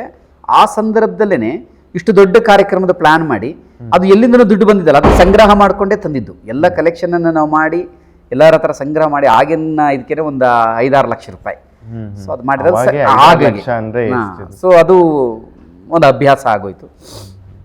ಆದರೆ ಈ ಥರದ್ದೆಲ್ಲ ಕೆಲಸ ಮಾಡಿದಾಗ ಒಂದಷ್ಟು ಜನ ಮಾತು ಆಡೋದಿದ್ದೇ ಇರುತ್ತಲ್ಲ. ಹಾಗೇ ಹೇಳಿದ್ರು, ಬೆಂಗಳೂರಿನಲ್ಲೇನದು ಸೋರ್ಸ್ ಎಲ್ಲ ಅದೇನು ಕಡಿಮೆ ಇಲ್ಲ, ಬಟ್ ಬೆಂಗಳೂರಲ್ಲಿ ಸೇರಿಸೋದೇ ಆ್ಯಕ್ಚುಲಿ ಅಲ್ಲ. ಆದರೂ ಬೆಂಗಳೂರು ಸುಲಭ, ಯಾಕೆಂದರೆ ಎಲ್ಲ ಜನ ಇದ್ದಾರೆ, ಎಲ್ಲ ಥರದವ್ರು ಇರುತ್ತೆ, ಹೇಗೋ ಒಂದು ಸಿಗುತ್ತೆ. ಇಲ್ಲೆಲ್ಲ ಮಾಡಬೇಕಾಗಿರೋದು ಅಷ್ಟು ಸಾಮರ್ಥ್ಯ ಇದೆ ಅಂತಂದರೆ, ನಿಮ್ಮ ಶಕ್ತಿ ಗೊತ್ತಾಗಬೇಕು ಅಂತಂದರೆ ಇದನ್ನು ಗುಲ್ಬರ್ಗದ ಕಡೆ ಹೋಗಿ ಮಾಡಬೇಕು, ಆವಾಗ ಅದು ಚಾಲೆಂಜ್ ಅಂತ ಅಂದರು. ಹೌದಲ್ವಾ? ಇವ್ರು ಹೇಳ್ತಾ ಇರೋದು ಕರೆಕ್ಟ್. ನನಗೆ ನಿಜವಾಗ್ಲೂ ಬೆಂಗಳೂರು ಚಾಲೆಂಜ್ ಅಂತ ಅನ್ನಿಸ್ಲಿಲ್ಲ. ಹಾಗಾದ್ರೆ ಗುಲ್ಬರ್ಗದಲ್ಲೇ ಹೋಗಿ ಮಾಡೋಣ ಅಂತ ಹೇಳಿ ಇಮಿಡಿಯೇಟ್ಲಿ ನಾನು ಅದನ್ನು 2003 ಫೆಬ್ರವರಿನಲ್ಲಿ ಕಾರ್ಯಕ್ರಮ ಆಯಿತು. ಫೆಬ್ರವರಿ 3ನೇ ತಾರೀಕು. ಇಮಿಡಿಯೇಟ್ಲಿ ಅಲ್ಲಿಂದ 2 ತಿಂಗಳಿಗೆ ನಾನು ಗುಲ್ಬರ್ಗಕ್ಕೆ ಟ್ರಾನ್ಸ್ಫರ್ ಮಾಡಿಸ್ಕೊಂಡೆ ಸಂಘದಿಂದನೇ. ಇಲ್ಲ, ನಾನು ಗುಲ್ಬರ್ಗಕ್ಕೆ ಕಳಿಸಿ ಅಂತೇಳಿ. ಸೊ 2003ಕ್ಕೆ ಗುಲ್ಬರ್ಗಕ್ಕೆ ಹೊರಟೋದೆ. ಗುಲ್ಬರ್ಗಕ್ಕೆ ಚಾಲೆಂಜಿಂಗ್ ಆಗಿ ತಗೊಂಡಿದ್ದೆ ಅದನ್ನು ಗುಲ್ಬರ್ಗದಲ್ಲಿ ಮಾಡಿ ತೋರಿಸ್ಬೇಕು ಅಂತ. ಅದರಲ್ಲಿ ಅಕ್ಟೋಬರ್ ತನಕ ನಾನು ಏನು ಒಂದು ಶಿಬಿರ ಮಾಡೋಕ್ಕೆ ಕೂಡ ಆಗಲಿಲ್ಲ. ಒಬ್ಬರನ್ನು ಯೋಗಕ್ಕೆ ಸೇರ್ಸೋಕ್ಕಾಗಲಿಲ್ಲ. ಎಷ್ಟು ಪಾಂಪ್ಲೆಟ್ಸ್ಗಳೆಲ್ಲ ಹಾಕ್ಸಿದ್ವಿ ಪೇಪರ್ನಲ್ಲಿ, ಒಬ್ಬರು ಬರ್ತಿರ್ಲಿಲ್ಲ. ನನಗನ್ನಿಸ್ತು ಈ ಸಲ ನಾನು ಸೋಲ್ತೀನಿ ಅಂಥೇಳಿ. ಆದರೆ ಇಲ್ಲ, ಒಂದು ಪ್ರಯತ್ನ ಮಾಡೋಣ ಅಂಥೇಳಿ ನಿರಂತರ ಒಂದು ಸ್ವಲ್ಪ ತಾಳ್ಮೆಯಿಂದ ಪ್ರಯತ್ನ ಮಾಡ್ತಾ ಹೋದೆ. ಅದಾದ ನಂತರದಲ್ಲಿ ಬಹುಶಃ 2005 4ರಿಂದನೇ 2003ಕ್ಕೆ ಹೋದೆ. 4ರಿಂದನೇ ಪ್ರಯತ್ನ ಶುರು ಮಾಡಿದ್ದೆ. 4ಕ್ಕೆ ನನಗೆ 2003 ನವೆಂಬರ್ ಅಷ್ಟೊತ್ತಿಗೆ ಒಂದಷ್ಟು ಜನ ಸಿಕ್ಕಿದ್ರು. ಒಂದು 50ರಿಂದ 100 ಜನ ಆದರು. ಅಷ್ಟು ಜನ ಇಟ್ಕೊಂಡ್ಬಿಟ್ಟು ಒಂದು 2004ಕ್ಕೆ ಅಲ್ಲೊಂದು ಮಾಡಿಬಿಟ್ಟೆ ಸೂರ್ಯಯಜ್ಞನ. ಆಮೇಲೆ ಇನ್ನೊಂದು ವರ್ಷ ಇತ್ತಲ್ಲ, ಈ 50ರಿಂದ 100 ಜನ ಇದ್ರಲ್ಲ, ಇವ್ರನ್ನ ಇಟ್ಕೊಂಡು ಒಂದು ಒಳ್ಳೆ ಅವರಿಗೆ ಕಾನ್ಸೆಪ್ಟ್ ಕೊಡ್ತಾ ಹೋದೆ. ಮುಂದಿನ ವರ್ಷ ಈ ಥರ ಕಾರ್ಯಕ್ರಮ ಮಾಡೋಣ. ಇದೇ ಸೂರ್ಯಯಜ್ಞ. ಆದರೆ ಗುಲ್ಬರ್ಗದ ಸೂರ್ಯಯಜ್ಞ ಏನಂದ್ರೆ ನಭೂತೋ ನ ಭವಿಷ್ಯತಿ ಅಂತಾರಲ್ಲ ಹಾಗೆ 10,000 ಜನದಿಂದ 108 ಸೂರ್ಯ ನಮಸ್ಕಾರ ಮಾಡಿಸಿರೋದು ಗುಲ್ಬರ್ಗದಲ್ಲಿ ಕೇವಲ ಒಂದು ವರ್ಷದಲ್ಲಿ. ಚಾಲೆಂಜ್ ಹೌದು, ದೊಡ್ಡ ಚಾಲೆಂಜ್ ಮಾಡಿ ಯು ಡಿಡ್ ಇಟ್. ಹೌದು, ಅದೇಗಾಯ್ತು ಅದು 10,000? ಅದೇ ಅಂದ್ರೆ ಮಾಡ್ಲೇಬೇಕು ಅನ್ನೋದು ಇರುತ್ತಲ್ಲ. ನಾನು ಹೋಗಿದ್ದೆ 2003ರಲ್ಲಿ. ನನಗೆ 1.5 ವರ್ಷ ಟೈಮ್ ಇತ್ತಷ್ಟೇ. ಆ 1.5 ವರ್ಷದಲ್ಲಿ ಮಾಡಿ ಮುಗಿಸ್ಬೇಕು ಅನ್ನೋದಿತ್ತು ನನಗೆ. ಸೊ ಹಾಗಾಗಿ 2004ರಲ್ಲಿ ಒಂದು 100 ಜನದ ಹತ್ರ ಸೂರ್ಯ ನಮಸ್ಕಾರ ಮಾಡಿಸ್ದೆ. 2004ರಿಂದ 5 ಟೈಮ್ ಇತ್ತಲ್ಲ, 1 ವರ್ಷ ಸಂಪೂರ್ಣವಾಗಿ ಸಂಪರ್ಕ ಮಾಡೋಕ್ಕೆ ಶುರು ಮಾಡಿದೆ. ಪ್ರವಾಸಗಳು ಮಾಡಿದೆ, ಎಲ್ಲ ಕಡೆ ಇಡೀ ರಾಜ್ಯದಲ್ಲಿ ಪ್ರವಾಸ ಮಾಡ್ತಾ ಇದ್ದೆ. ಎಲ್ಲ ಕಡೆಯಿಂದ ಸೇರಿಸಿದ್ದೀನಿ. ಬಳ್ಳಾರಿಯಿಂದ ಬಂದರೆ, ಮುಧೋಳ್ನಿಂದ ಬಂದಿದ್ದಾರೆ, ರಾಯಚೂರಿನಿಂದ ಬಂದಿದ್ದಾರೆ, ಹುಬ್ಬಳ್ಳಿಯಿಂದ ಬಂದಿದ್ದಾರೆ ಕಾರ್ಯಕ್ರಮಕ್ಕೆ. ಆ 1 ವರ್ಷದಲ್ಲಿ ಎಲ್ಲ ಕಡೆಗೆ ಸಂಪರ್ಕ ಮಾಡಿ, ಎಲ್ಲ ಕಡೆ ಹೋಗಿ ಕ್ಯಾಂಪ್ಗಳನ್ನು ಮಾಡಿ, ಗುಲ್ಬರ್ಗದಲ್ಲಿ ಕ್ಯಾಂಪ್ಗಳನ್ನು ಮಾಡಿ, ಮತ್ತು ಅಲ್ಲಿಯ ಸೂರ್ಯ ಯಜ್ಞಕ್ಕೂ ಸವ್ಯಸಾಚಿ ಅವರನ್ನು ಕರೆಸಿದ್ದೆ. ಅದು 2005. ಅಲ್ಲಿಯ ಸೂರ್ಯ ಯಜ್ಞಕ್ಕೂ ಇದೇ BKS ವರ್ಮ ಶಶಿಧರ ಕೋಟೆ ಅವರನ್ನು ಕರೆಸಿದ್ವಿ. ಅಲ್ಲಿಯ ಸೂರ್ಯ ಯಜ್ಞಕ್ಕೆ ಈಗಿನ ವ್ಯಾಸದ ವೈಸ್ ಚಾನ್ಸಲರ್ ಇರುವಂಥ ಡಾಕ್ಟರ್ HR ನಾಗೇಂದ್ರ ಅವರು ಏನಿದ್ದಾರೆ, ಅದರ ಸಂಸ್ಥಾಪಕರು, ಅವ್ರನ್ನ ಮುಖ್ಯ ಉಪನ್ಯಾಸಕರನ್ನು ಕರೆಸಿದ್ವಿ. ಅದೆಲ್ಲದಕ್ಕಿಂತ ಬಹಳ ಪ್ರಮುಖವಾದದ್ದು, ನಮ್ಮ ಯೋಗ ಕ್ಷೇತ್ರದಲ್ಲಿ BKS ಅಯ್ಯಂಗಾರ್ ಅವರ ನೋಡಿದ್ರೆ ಸಾಕು ನಮಗೊಂದು ಪುಣ್ಯ ಅನ್ನೋದು ಮನಸ್ಥಿತಿ ಎಲ್ರಿದ್ವಿ. ಅವ್ರ ಹತ್ರ ಯೋಗ ಕಲಿಯೋದು ಬಿಡಿ, ನಮ್ಮ ಗುರುಗಳು ಯೋಗ ಕಲಿಯೋದು ಬಿಡಿ, ಅವರು ನೋಡಿದ್ರೆ ಸಾಕು ನಮ್ಮ ಜೀವನ ಸಾರ್ಥಕ ಅನ್ನೋ ಒಂದು ಮನಸ್ಥಿತಿಯ ಎಲ್ರಿಗೂ ಆಗಿನ ಜನ್ರೇಷನಲ್ಲಿ. ಅವ್ರನ್ನ 3 ದಿನ ಅಲ್ಲೇ ಇಟ್ಕೊಂಡಿದ್ವಿ. ಅವ್ರು 3 ದಿನ ಕಾರ್ಯಕ್ರಮದಲ್ಲಿದ್ದು ಕಾರ್ಯಕ್ರಮವನ್ನು ಯಶಸ್ವಿಗೊಳಿಸಿದರು. ಸೊ ಹೀಗೆ ಯೋಗ ಜರ್ನಿಯಲ್ಲಿ ಇವೆಲ್ಲ ಹಂತಗಳನ್ನು ದಾಟಿಕೊಂಡು ಇದ್ರ ಮಧ್ಯದಲ್ಲಿ ಅಧ್ಯಯನ, ಇದ್ರ ಮಧ್ಯದಲ್ಲಿ ಯೋಗದ ಅಭ್ಯಾಸ, ಎಷ್ಟೋ ಸಲ ನನ್ನ ಹೆಚ್ಚು ಅಧ್ಯಯನ ಆಗಿದ್ದು ನನಗೆ ವಾಸ್ತವವಾಗಿ ಟ್ರೈನಲ್ಲಿ ಅಂತ ಹೇಳ್ತೀನಿ. ಯಾವಾಗಲೂ ಕಂಟಿನ್ಯೂಸ್ ಜರ್ನಿ ಮಾಡ್ತಾ ಇರ್ತಿದ್ದೆ. ಯಾವಾಗಲೂ ನನ್ನ ಹತ್ರ ಪುಸ್ತಕಗಳು ಇಟ್ಕೊಳ್ತಿದ್ದೆ. ಸೊ ನಿರಂತರವಾಗಿ ಅಧ್ಯಯನ ಮಾಡ್ತಾ ಇರ್ತಿದ್ದೆ. ಸಂಘಟನೆ ಸಮಾಜದ ಜೊತೆಗೆ ಅಧ್ಯಯನಶೀಲತೆನೂ ಕೂಡ ನಿಮಗೆ ಹಾಗೆ ಅಧ್ಯಯನಶೀಲತೆ ಬೇಕೇ ಬೇಕು. ಯಾಕೆಂದ್ರೆ ಈಗ ನಾನು ಈ ಯೋಗ ಕ್ಷೇತ್ರದಲ್ಲಿ ನಾನು ಇದ್ದೀನಿ ಅಂತ ಆದಮೇಲೆ ನನ್ನ ಹತ್ರ ಅನೇಕ ಮನಸ್ಥಿತಿ ಇರೋಂಥವ್ರು ಬರ್ತಾರೆ. ಬರೀ ಶಾರೀರಿಕ ಯೋಗಕ್ಕೋಸ್ಕರ ಅಂತ ಬರಲ್ಲ. ಅವನೇನೋ ಜೀವನದ ಒಂದಷ್ಟು ಸಮಸ್ಯೆಗಳನ್ನು ಇಟ್ಕೊಂಡ್ಬರ್ತಾನೆ. ಆರೋಗ್ಯದ ಸಮಸ್ಯೆನೂ ಇರ್ಬೋದು, ಸಂಸಾರದ ಸಮಸ್ಯೆನೂ ಇರ್ಬೋದು, ಕೌಟುಂಬಿಕ ಸಮಸ್ಯೆಗಳಿರ್ಬೋದು, ಮನಸ್ಸಿನ ಸಮಸ್ಯೆ ಇರ್ಬೋದು, ಆಧ್ಯಾತ್ಮಿಕ ವಿಚಾರದ ಸಮಸ್ಯೆಗಳಿರ್ಬೋದು, ಗೊಂದಲಗಳಿರ್ಬೋದು, ಹೀಗೆ 10 ರೀತಿ ಇರುತ್ತೆ. ಆ ಎಲ್ಲದಕ್ಕೆ ಉತ್ತರ ಯೋಗ ಗುರುವಾದಂಥವನ್ನ ಹತ್ರ ಇದೆ ಅಂತ ಅಂದ್ಕೊಂಡೇ ಬರೋದು. ಅವ್ರಿಗೆ ನಾವು ಅದನ್ನು ಸಮಸ್ಯೆಗೆ ಪರಿಹಾರವನ್ನು ನೀಡಬೇಕು. ಪ್ರಾಮಾಣಿಕ ಪ್ರಯತ್ನ ಮಾಡಬೇಕದು. ಆ ಪ್ರಾಮಾಣಿಕ ಪ್ರಯತ್ನ ಹೇಗೆ ಸಿಗುತ್ತೆ? ಒಂದಷ್ಟು ಅಧ್ಯಯನಗಳಿಂದನೇ ಸಿಗುತ್ತೆ. ಅಧ್ಯಯನ ಅಂದರೆ ಬರೀ ಪುಸ್ತಕ ಓದೋದು ಅಂತಲೇ ಅಲ್ಲ, ಇಡೀ ಪ್ರಕೃತಿನ ಅಧ್ಯಯನವನ್ನು ಮಾಡ್ತಿರ್ಬೇಕು ಅಂತ. ನಮ್ಮ ಸುತ್ತಮುತ್ತಲು ಅನೇಕ ಘಟನೆಗಳು ನಡೀತಿರುತ್ತೆ. ಅದು ಮತ್ತಾರದೋ ಜೀವನಕ್ಕೆ ಉತ್ತರವೂ ಆಗಿರುತ್ತೆ. ಯಾರಾದರೂ ಬೆಳಿಗ್ಗೆ ಅವ್ರು ಯೋಗಕ್ಕೆ ಬಂದಿಲ್ಲ ಅಂದ್ರೆ ಅವ್ರ ಮನೆ ತಿಂಡಿಗೋ ಕಾಫಿಗೋ ಹೋಗ್ಬಿಡ್ತೀವಿ. ಅದೊಂದು ವಿರೋಧಿಸೋ ಒಂದಿಷ್ಟು ಜನನೂ ಕೂಡ ಇರ್ತಾರೆ. ಒಂದು 6ನೇ ಕ್ಲಾಸು 7ನೇ ಕ್ಲಾಸ್ ಇದ್ದಾಗೆಲ್ಲ ಒಂದಷ್ಟು ಚುಟುಕುಗಳೆಲ್ಲ ಬರೀತಾ ಇದ್ದೆ. ಸ್ವಲ್ಪ ವ್ಯಂಗ್ಯವಾಗೆಲ್ಲ ಇರ್ತಿತ್ತು, ಹಾಸ್ಯ ಅಪಹಾಸ್ಯ ಎಲ್ಲವೂ ಸೇರ್ಕೊಂಡಿತ್ತು. ಸೊ ಆ ಡೈಲಿ ಯೋಗ ಒಂದು ಹೇಗೆ ಸ್ಟಾರ್ಟ್ ಆಯ್ತು? ಯಾರು ಹಿಂಗೆ ಬರೀರಿ, ಹಿಂಗೆ ಮಾಡಿ ಅಂತ ಅಂದ್ರು? ಅವ್ರು ಪೇಪರಲ್ಲಿ ಮುದ್ರಣನೂ ಮಾಡೋರು, ಬಟ್ ಯಾರು ಅಂತ ಗೊತ್ತಿಲ್ಲ. ಕಡಿಮೆ ಟೈಮ್ನಲ್ಲಿ ಅದನ್ನು ನಾನು ಕ್ಲಿಕ್ ಮಾಡಿದ್ವಿ. ಅಂದರೆ ಒಳ್ಳೆ ಹೆಸರು ಆಯ್ತು ಅದು. ಹಾಗಾಗಿ ನಿಮಗೆ ಸ್ವಲ್ಪ ರಾಜಕೀಯದ ಆಸಕ್ತಿನೂ ಇತ್ತು. ನಾನು ಒಬ್ಬರೇ ಇಲ್ಲಿಗೆ ಹೋಗಿದ್ದೀನಿ ಆ ವಯಸ್ಸಲ್ಲಿ ಸಿಲ್ಚಾರಿಗೆ ನೋಡ್ಕೊಂಡು, ಇಲ್ಲ ಪರ್ಚೇಸೇ ಮಾಡ್ಕೊಂಡ್ ಬಂದೆ ನಾನು. ಇವತ್ತಂಗೆ ಸೋಷಿಯಲ್ ಮೀಡಿಯಾ ಅಲ್ಲ, ಮಾಹಿತಿ ಕೊರತೆ ಇತ್ತು. ರಾಜ್ಯದಲ್ಲಿ KJPಯ ಮೊದಲ ಸಮಾವೇಶ ಇಲ್ಲಾಯ್ತು. ಈ ಉದ್ಯಮಿಗಳಿಗೆ ರಾಜಕಾರಣದ ಒಂದು ಪ್ರಭಾವದಿಂದ ಎಷ್ಟು ಅಡೆತಡೆಗಳು ನಮ್ಮ ಭಾರತದಲ್ಲಿ ಆಗುತ್ತೆ? ಸಂಘಟನೆ ಮೇಲೂ ವಾಸ್ತವ ನನಗೆ ಬೇಜಾರಾಯಿತು.